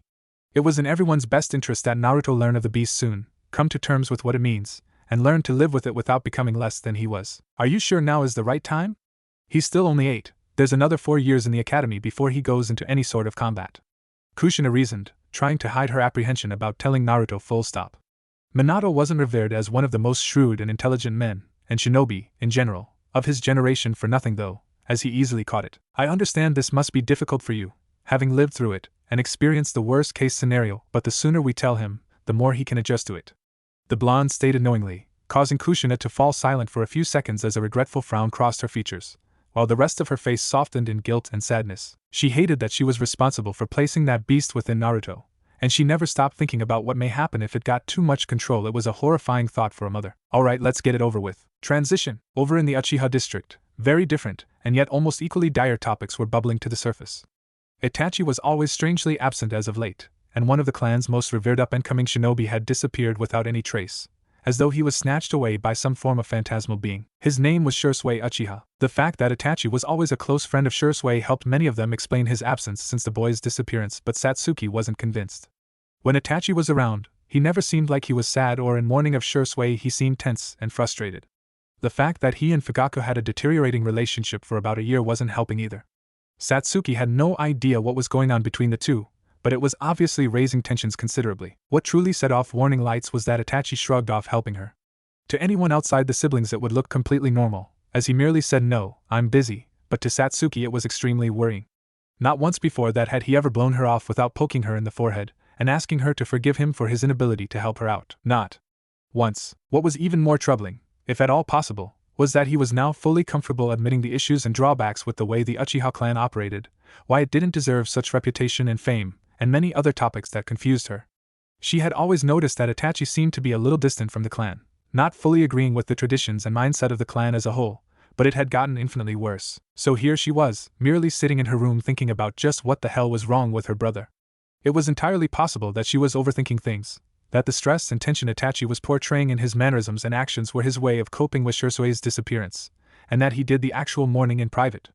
Itachi was strong for his age, very strong, and maybe wanted to maintain his pride. But then again, Itachi was in ANBU and had been for a couple of years now. He had seen and done some troubling things without hesitation and had still been open and friendly to her at all times, but now, even behind the innate and powerful affection he felt for her as his Amato, she could decipher feelings of distaste. She wasn't a human emotion detector like Naruto, and nor would she admit that she was good at reading emotions at all, but Itachi was her brother, the person she loved the most, perhaps even more than Mikoto, and to see him acting even slightly different was enough for her to start seeing signs. The most worrying thing happened a little while back, but she didn't really know what it meant. Flashback no jutsu. Timestamp. Just after Shursue's disappearance, Satsuki and Itachi were seated around a dinner table in their home, with Mikoto making food. Neither had said anything, but the atmosphere was intense. The issues with Itachi and just about everyone else hadn't started yet, or not to a high degree. Satsuki found herself idly looking at Itachi's ANBU uniform, finding it almost cool. It wasn't her style to get giddy over nothing though, so she made no comment. "Here you go, you two," Mikoto said in a sing-song voice as she walked into the room with some food for the two of them. Satsuki was too intrigued with the sight of her favorite meal to pay much attention to what Itachi had, but she was sure it was something healthy and rather plain, since he was very invested in his diet and shinobi career. As Satsuki ate, she could see Itachi looking at her, though it was from the edge of her vision so she couldn't make out too much detail. What she could see was a narrowed gaze, an impassive frown decorating his face and furrowed brows. She tried her hardest to ignore it, but eventually she settled for raising her head at a slow pace. Itachi's expression instantly changed to a more normal one, though she was a little creeped out by the look he gave her. For the next few minutes, Satsuki stayed silent, but this time it could be described as awkward or tense. During the time, Satsuki ate slowly, mostly just playing with her food as she tried her hardest not to look at Itachi despite the fact that she could still see his narrowed gaze. Mikoto eventually came back in and seemed to sense the tenseness, because she paused in the doorway and looked between them. Itachi's expressions shifted as soon as Mikoto entered the room, and he briefly glanced over to her before retracting his eyes. He allowed a smile to rise across his face, not showing any obvious signs that it was being forced or strained, other than the small amount that seemed to be permanent since the disappearance of Shursuke. "So Satsuki, how's the academy treating you, and how's Naruto doing?" Itachi asked casually as he leaned forward on the table. Satsuki smiled in return, seeing his usual demeanor return to him. She wasn't the type of person to accurately evaluate a frown, so she didn't see any issues at all. "Oh, the academy is really easy, all things considered. I get how you managed to graduate so early," Satsuki replied arrogantly before her smile shifted into a smirk. "And Naruto's doing fine. I guess that idiot isn't my level in the intelligence aspects, but he's my equal in everything else." She closed her eyes and leaned back when she finished, displaying her calm and ease when saying that. Itachi smiled broadly as he heard her so openly admit that someone outside the clan was her equal. Naruto had been an unbelievably good influence on her since their meeting. She would never have become so laid back about having someone equal or better her in any other situation. Even Itachi annoyed her with his skills, and he was 5 years older and an ANBU member. "That's good to hear," Mikoto said happily as she finally decided to enter the room rather than just linger at the entrance. Itachi idly looked at the room to the opposite side of her as Satsuki smiled at her mother. Her mother was pretty damn awesome and was able to get along with Satsuki better than most. Probably better than Itachi, but surprisingly not as well as Naruto for reasons she didn't understand. Satsuki and Naruto were clearly heading in that direction, which actually made her quite happy. "Now then, are you two finished?" Satsuki nodded casually, while Itachi shrugged in distinctly emotionless way. Mikoto narrowed her gaze on Itachi, unsure why the reaction he gave was very unlike him. She could somewhat understand that this may be normal after Shursuke disappeared, but Itachi showed very little signs of grieving, surprisingly. The two were always very close, and to see Itachi not caring was quite worrying. "Say, Itachi, are you doing okay?" Mikoto asked with concern, placing one hand on the elder sibling's shoulder. Itachi merely spared a glance in her direction that she was sure contained a venomous undertone before once again shrugging. "Are you sure? I know the whole thing with Shursuke can't be easy for you.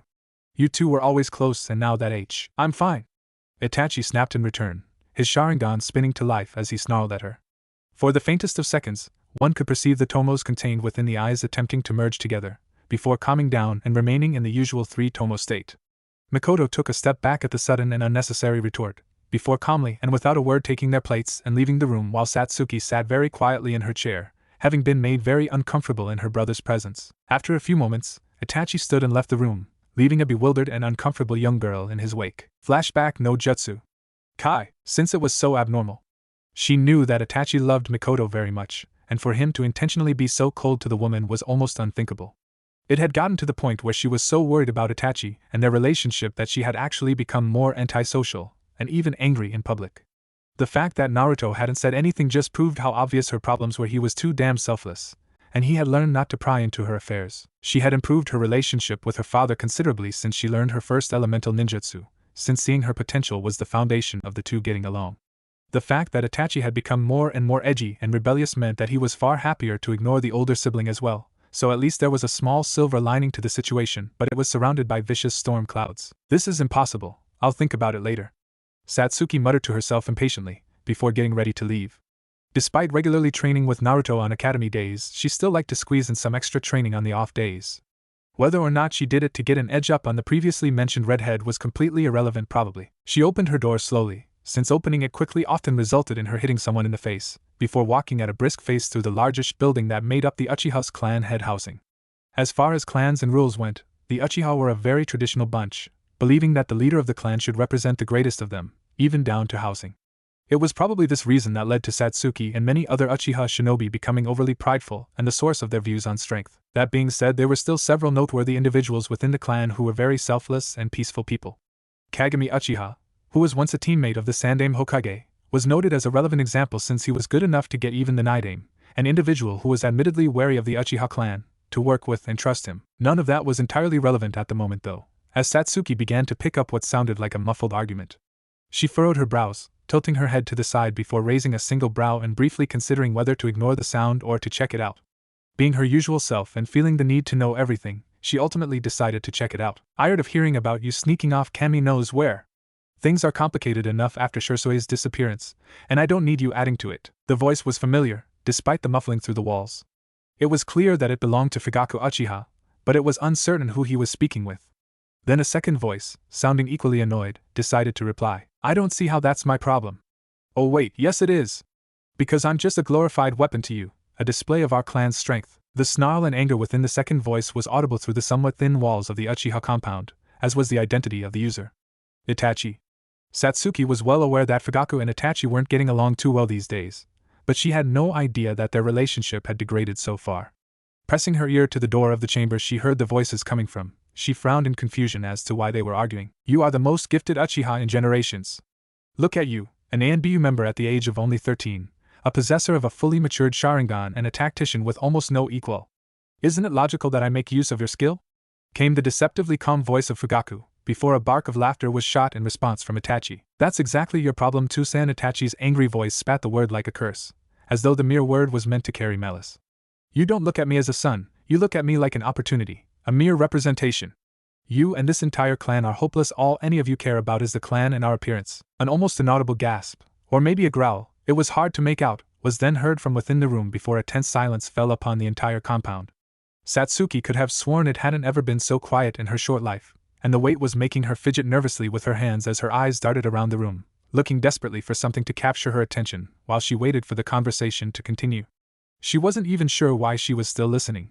This was none of her business, but it was making her so uncomfortable that she was afraid to leave. I don't like what you're implying here, Itachi Fugaku said lowly, to which Satsuki had to take a moment to decipher the sounds that came through the walls. Are you trying to belittle the Uchiha clan, the greatest clan left in this world? The grim tone gave Satsuki pause, as she was sure that this situation was not going to end well. What could have possibly made Tusan and Nisan so angry at each other? Satsuki thought to herself worriedly as she leaned into the door a little more. She was an emotionally controlled person, some may say stoic, but when her family was involved she could be very passionate. You aren't helping your case here, you're merely proving my point, Itachi replied before silence invaded the building once more. Having had quite her fill of this conversation, Satsuki quietly moved away from the door and began to creep away. Then she faintly heard a creak from within the room, a herald of someone nearing the door from within. Thinking quickly, Satsuki dashed for the nearest chair. I'll deal with you later, Itachi, I have duties to attend to, Fugaku said coldly as he pulled open the door to see Satsuki sitting in the middle of the room on a chair, reading a book on chakra.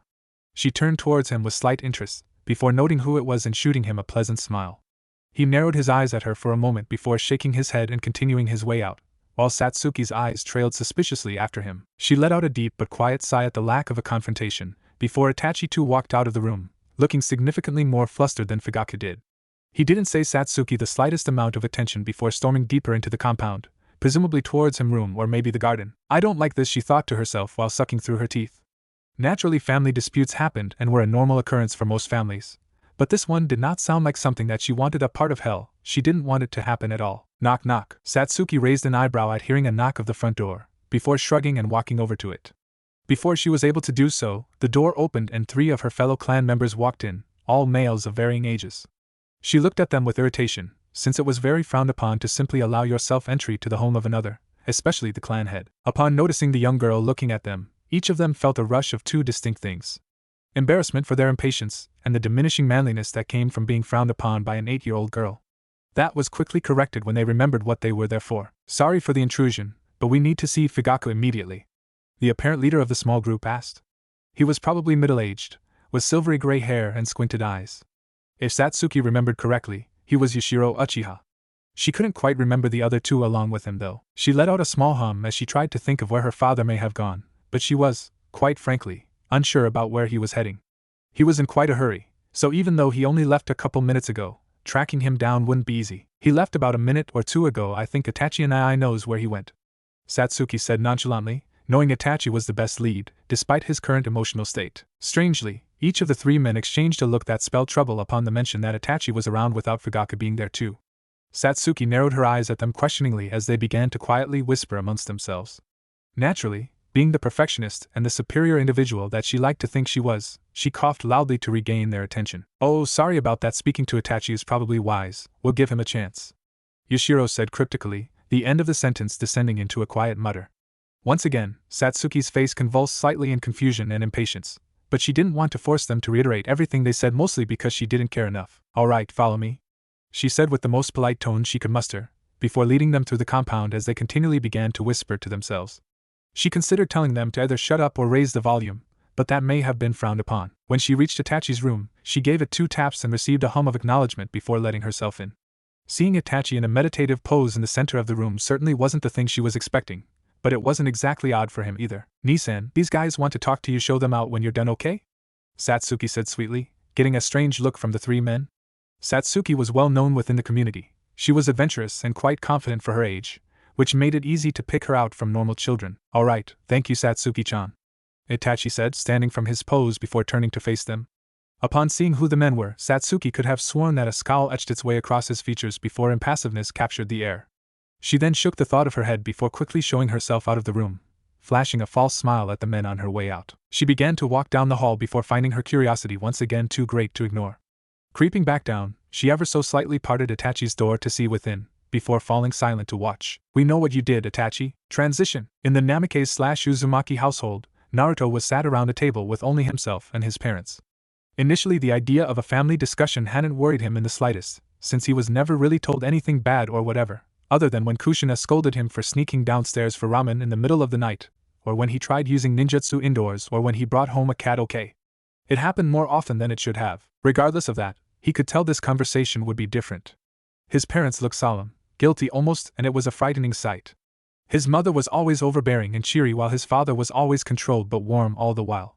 The 2 were amazing parents, and he was well aware of this. He cherished them every day, but now, he wasn't sure what to think. They just looked so guilty. "So what's up to, Ka-san?" Naruto asked nervously, trying to sound as normal as possible. Minato frowned while Kushina furrowed her brows, giving his a sad stare that only served to diminish his already failing smile. Then Minato coughed loudly before letting out a lengthy exhale from his nose. "I'll be honest here, Naruto. I'm not sure how to broach this topic," the blonde man started, pausing for a second to look at Kushina, who gave the most encouraging smile that she could muster. We need to tell you about something that happened on the day you were born," he continued, scratching the back of his head idly, giving his hand something to do. Naruto paused, his forced smile diminishing to a thin line as he contemplated what was happening if something happened on the day he was born. It obviously affected him in some way, but why was it relevant now of all times? What could it possibly have been to have been kept a secret for as long as it has been? "You know about the battle between the Shodai and Madara Uchiha, right?" the man questioned, trying to ease into the subject. Naruto nodded, knowing most of it. "And you know that the Kyuubi was used in that battle, and that it belongs to the species known as the Biju, tailed beasts?" he continued, once again receiving a nod from the boy. Most people didn't know of the Biju, but Naruto had done a lot of research on the Hokage of the past, mostly to see how they measured up to his father, and the Shodai had interested him greatly, what with the Mokutan and creating Konoha. "Yeah, I know about them. Why?" Naruto asked skeptically, unsure as to why any of this was relevant. In his youth he was quite wise for his age, not on the level of someone like Itachi, but that didn't mean he would account for every minor detail. If he'd been older, he likely would have known the reason why this topic was being raised, but he didn't. Kushina sighed sadly, lowering her head a little as she recalled making the decision to seal the Kyuubi into Naruto. 1,000 thoughts about that day had run through her head. Should I have waited? Should I have looked for other candidates? And so many more, though the deed was done and chances were that Naruto would die if the Kyuubi was extracted, for the simple detail that it had almost always been a part of him. Ripping it out would be like taking out the framework for his entire chakra network. Listen to me carefully, Naruto-chan, Kushina said affectionately, wearing her happiest smile which instantly calmed me. What I'm about to say may scare you, but it'll all be fine, understand? Naruto nodded slowly and with concern, while Minato grabbed Kushina's hand comfortingly with a stoic frown on his face. She breathed deeply before beginning. For a long time, much before you were born, I was the Jinchuiki of the Kyuubi, its container. She stated, though she didn't actually need to rectify since it was commonly known that Mito was the first Jinchuiki of the beast, and Naruto had found mention of her during his research. He let out a gasp, since he had no idea how being a Jinchuiki worked. Those details were unlisted, likely to protect Mito and other Jinchuiki from abuse, but he knew it couldn't have been good. Naruto misinterpreted the reason for this conversation, believing that his mother was experiencing issues because she was a Jinchuiki, when it was the other way around. However, she continued, making Naruto settle down before he could question with an assertive gaze and an outstretched hand. On the day you were born, my seal was tampered with, and I was forced to reseal it elsewhere. Naruto frowned in confusion. He'd read that Jinchuiki usually stayed Jinchuiki for life or died, so he was a little confused. So why do I need to know this? Who'd you reseal it in? Naruto asked curiously, still not having grasped the true meaning of the discussion. Kushina let out a laugh. She was certain Kami was making Naruto not understand just to punish her by making her spell it out. Honestly, the kid was a genius some places and a moron in others. Well, that's the thing, she said, fiddling with her hair, which Minato sighed at. He didn't want to put her through this, but it needed to be said. I had to reseal it into somebody appropriate for the role, strong chakra and life force, so the most obvious candidate was, it was you. By this point, Kushina was having difficulty controlling herself, and she was fighting back the tears bubbling to the surface. Unfortunately, seeing Naruto's shocked expression pierces the floodgates. She began to cry and Minato merely averted his eyes in shame. Sealing the world's most powerful creature into your own son wasn't fun, nor was it gratifying in the slightest. Unlike Kushina, he was aware that it was necessary, but it still didn't feel good. The Kage then snaked his arm around Kushina while she cried, whispering that she was sorry while Naruto just stared at them, still unsure what to make of the news. So the Kyuubi is inside me? Naruto asked absently, his eyes not moving to register his own words. Minato nodded calmly. He knew Naruto needed to come to terms with the news his own way. And Ka-san had it too? Again, Minato responded with a nod. Against all odds, a strange smile broke across Naruto's face. Kushina's crying slowed to a slight sniffle as she saw her son's face light up as though he'd been told good news, and she took to staring at him in pure surprise. Minato also furrowed his brows, unsure what to make of the development. It was entirely possible he'd have a crazy laughing fit from the intensity of the news, because some people handled news in that way, but it never came. Well, if Ka-san can live with it and still be awesome, then so can I. The redhead shouted with determination that made Kushina blink repeatedly, while Minato let a lopsided smile grace his features from the sheer unpredictability of his crazy kid. Once Kushina was down blinking in surprise, a joyous smile spread over her face as she realized that Naruto didn't hold in malice over the action, before quickly running to embrace him. Naruto saw Kushina darting towards him and had no time to react before being pressed against her generous chest and rocked around, which didn't accomplish much other than give him a concussion. Minato watched the events with the same lopsided smile, which had shifted into a smirk by the time she was done. He shook his head before he stood up and began walking out of the room with a final thought. This is my family. Heh, I'm so screwed and I wouldn't change a thing. Transition. Satsuki tilted her head in confusion, and one could swear small question marks flew around her head as she processed the strange allegation that Itachi had just been given. We know what you've done. What kinda opener is that? She thought with a small look of skepticism.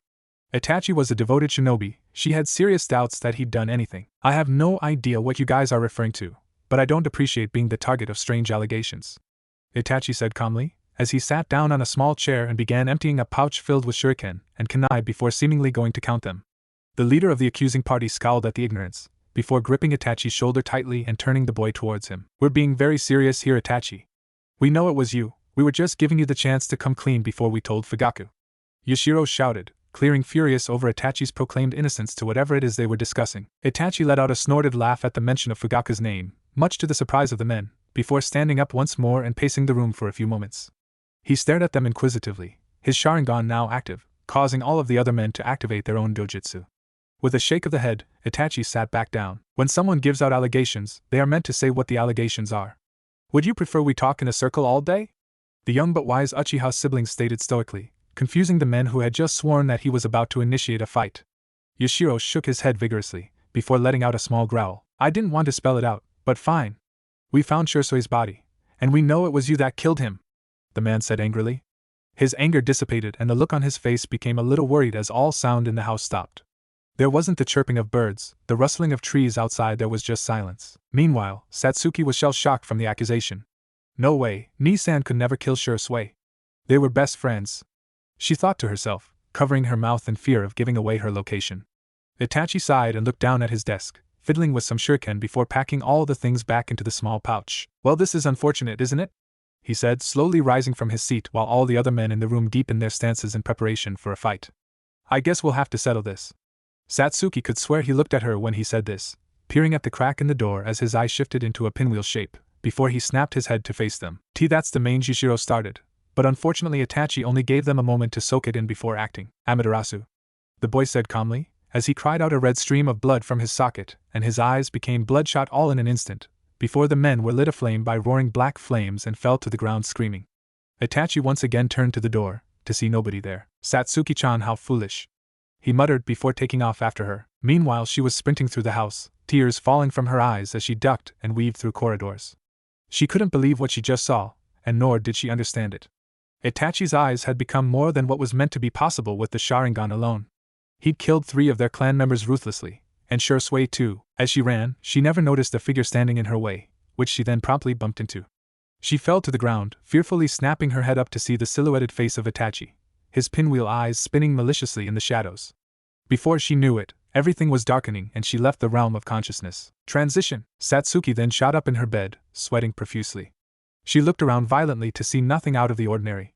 No, everything was how it should have been. It was sunny outside, her room was immaculate, as per usual, and Itachi was asleep in a chair beside her bed. She recoiled in fear, but that caused him to awake and sleepily rub his eyes before locking them with her own. The warm smile that spread across his face instantly disarmed and confused her. Ah, Satsuki-chan, you're awake, you've been unconscious with a fever all afternoon, he said, reaching over and feeling her forehead. After he retracted his arm, she did the same, feeling her forehead to see signs of honesty. True enough, there was a temperature there, and there were things in her room that could signify that somebody sick was inhabiting the room.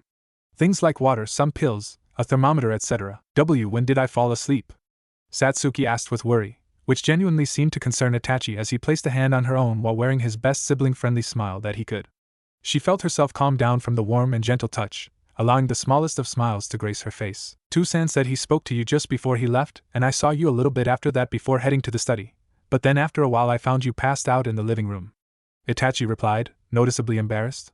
He even acknowledged his argument with their father, so this was all starting to sound pretty believable, but what kind of nightmare was that elaborate? Seeing her worried and confused face, Itachi stood from the chair and sat at the edge of the bed, gently rubbing the back of his hand across her face, which made her hum in appreciation.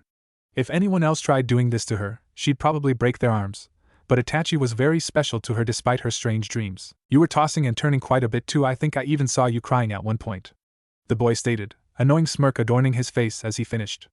A blush of embarrassment overcame Satsuki as her fears were completely dissipated by Itachi's comforting nature. It was all one elaborate dream. Eventually she drifted back to sleep, before Itachi left the room, a dark grin on his face as he did so.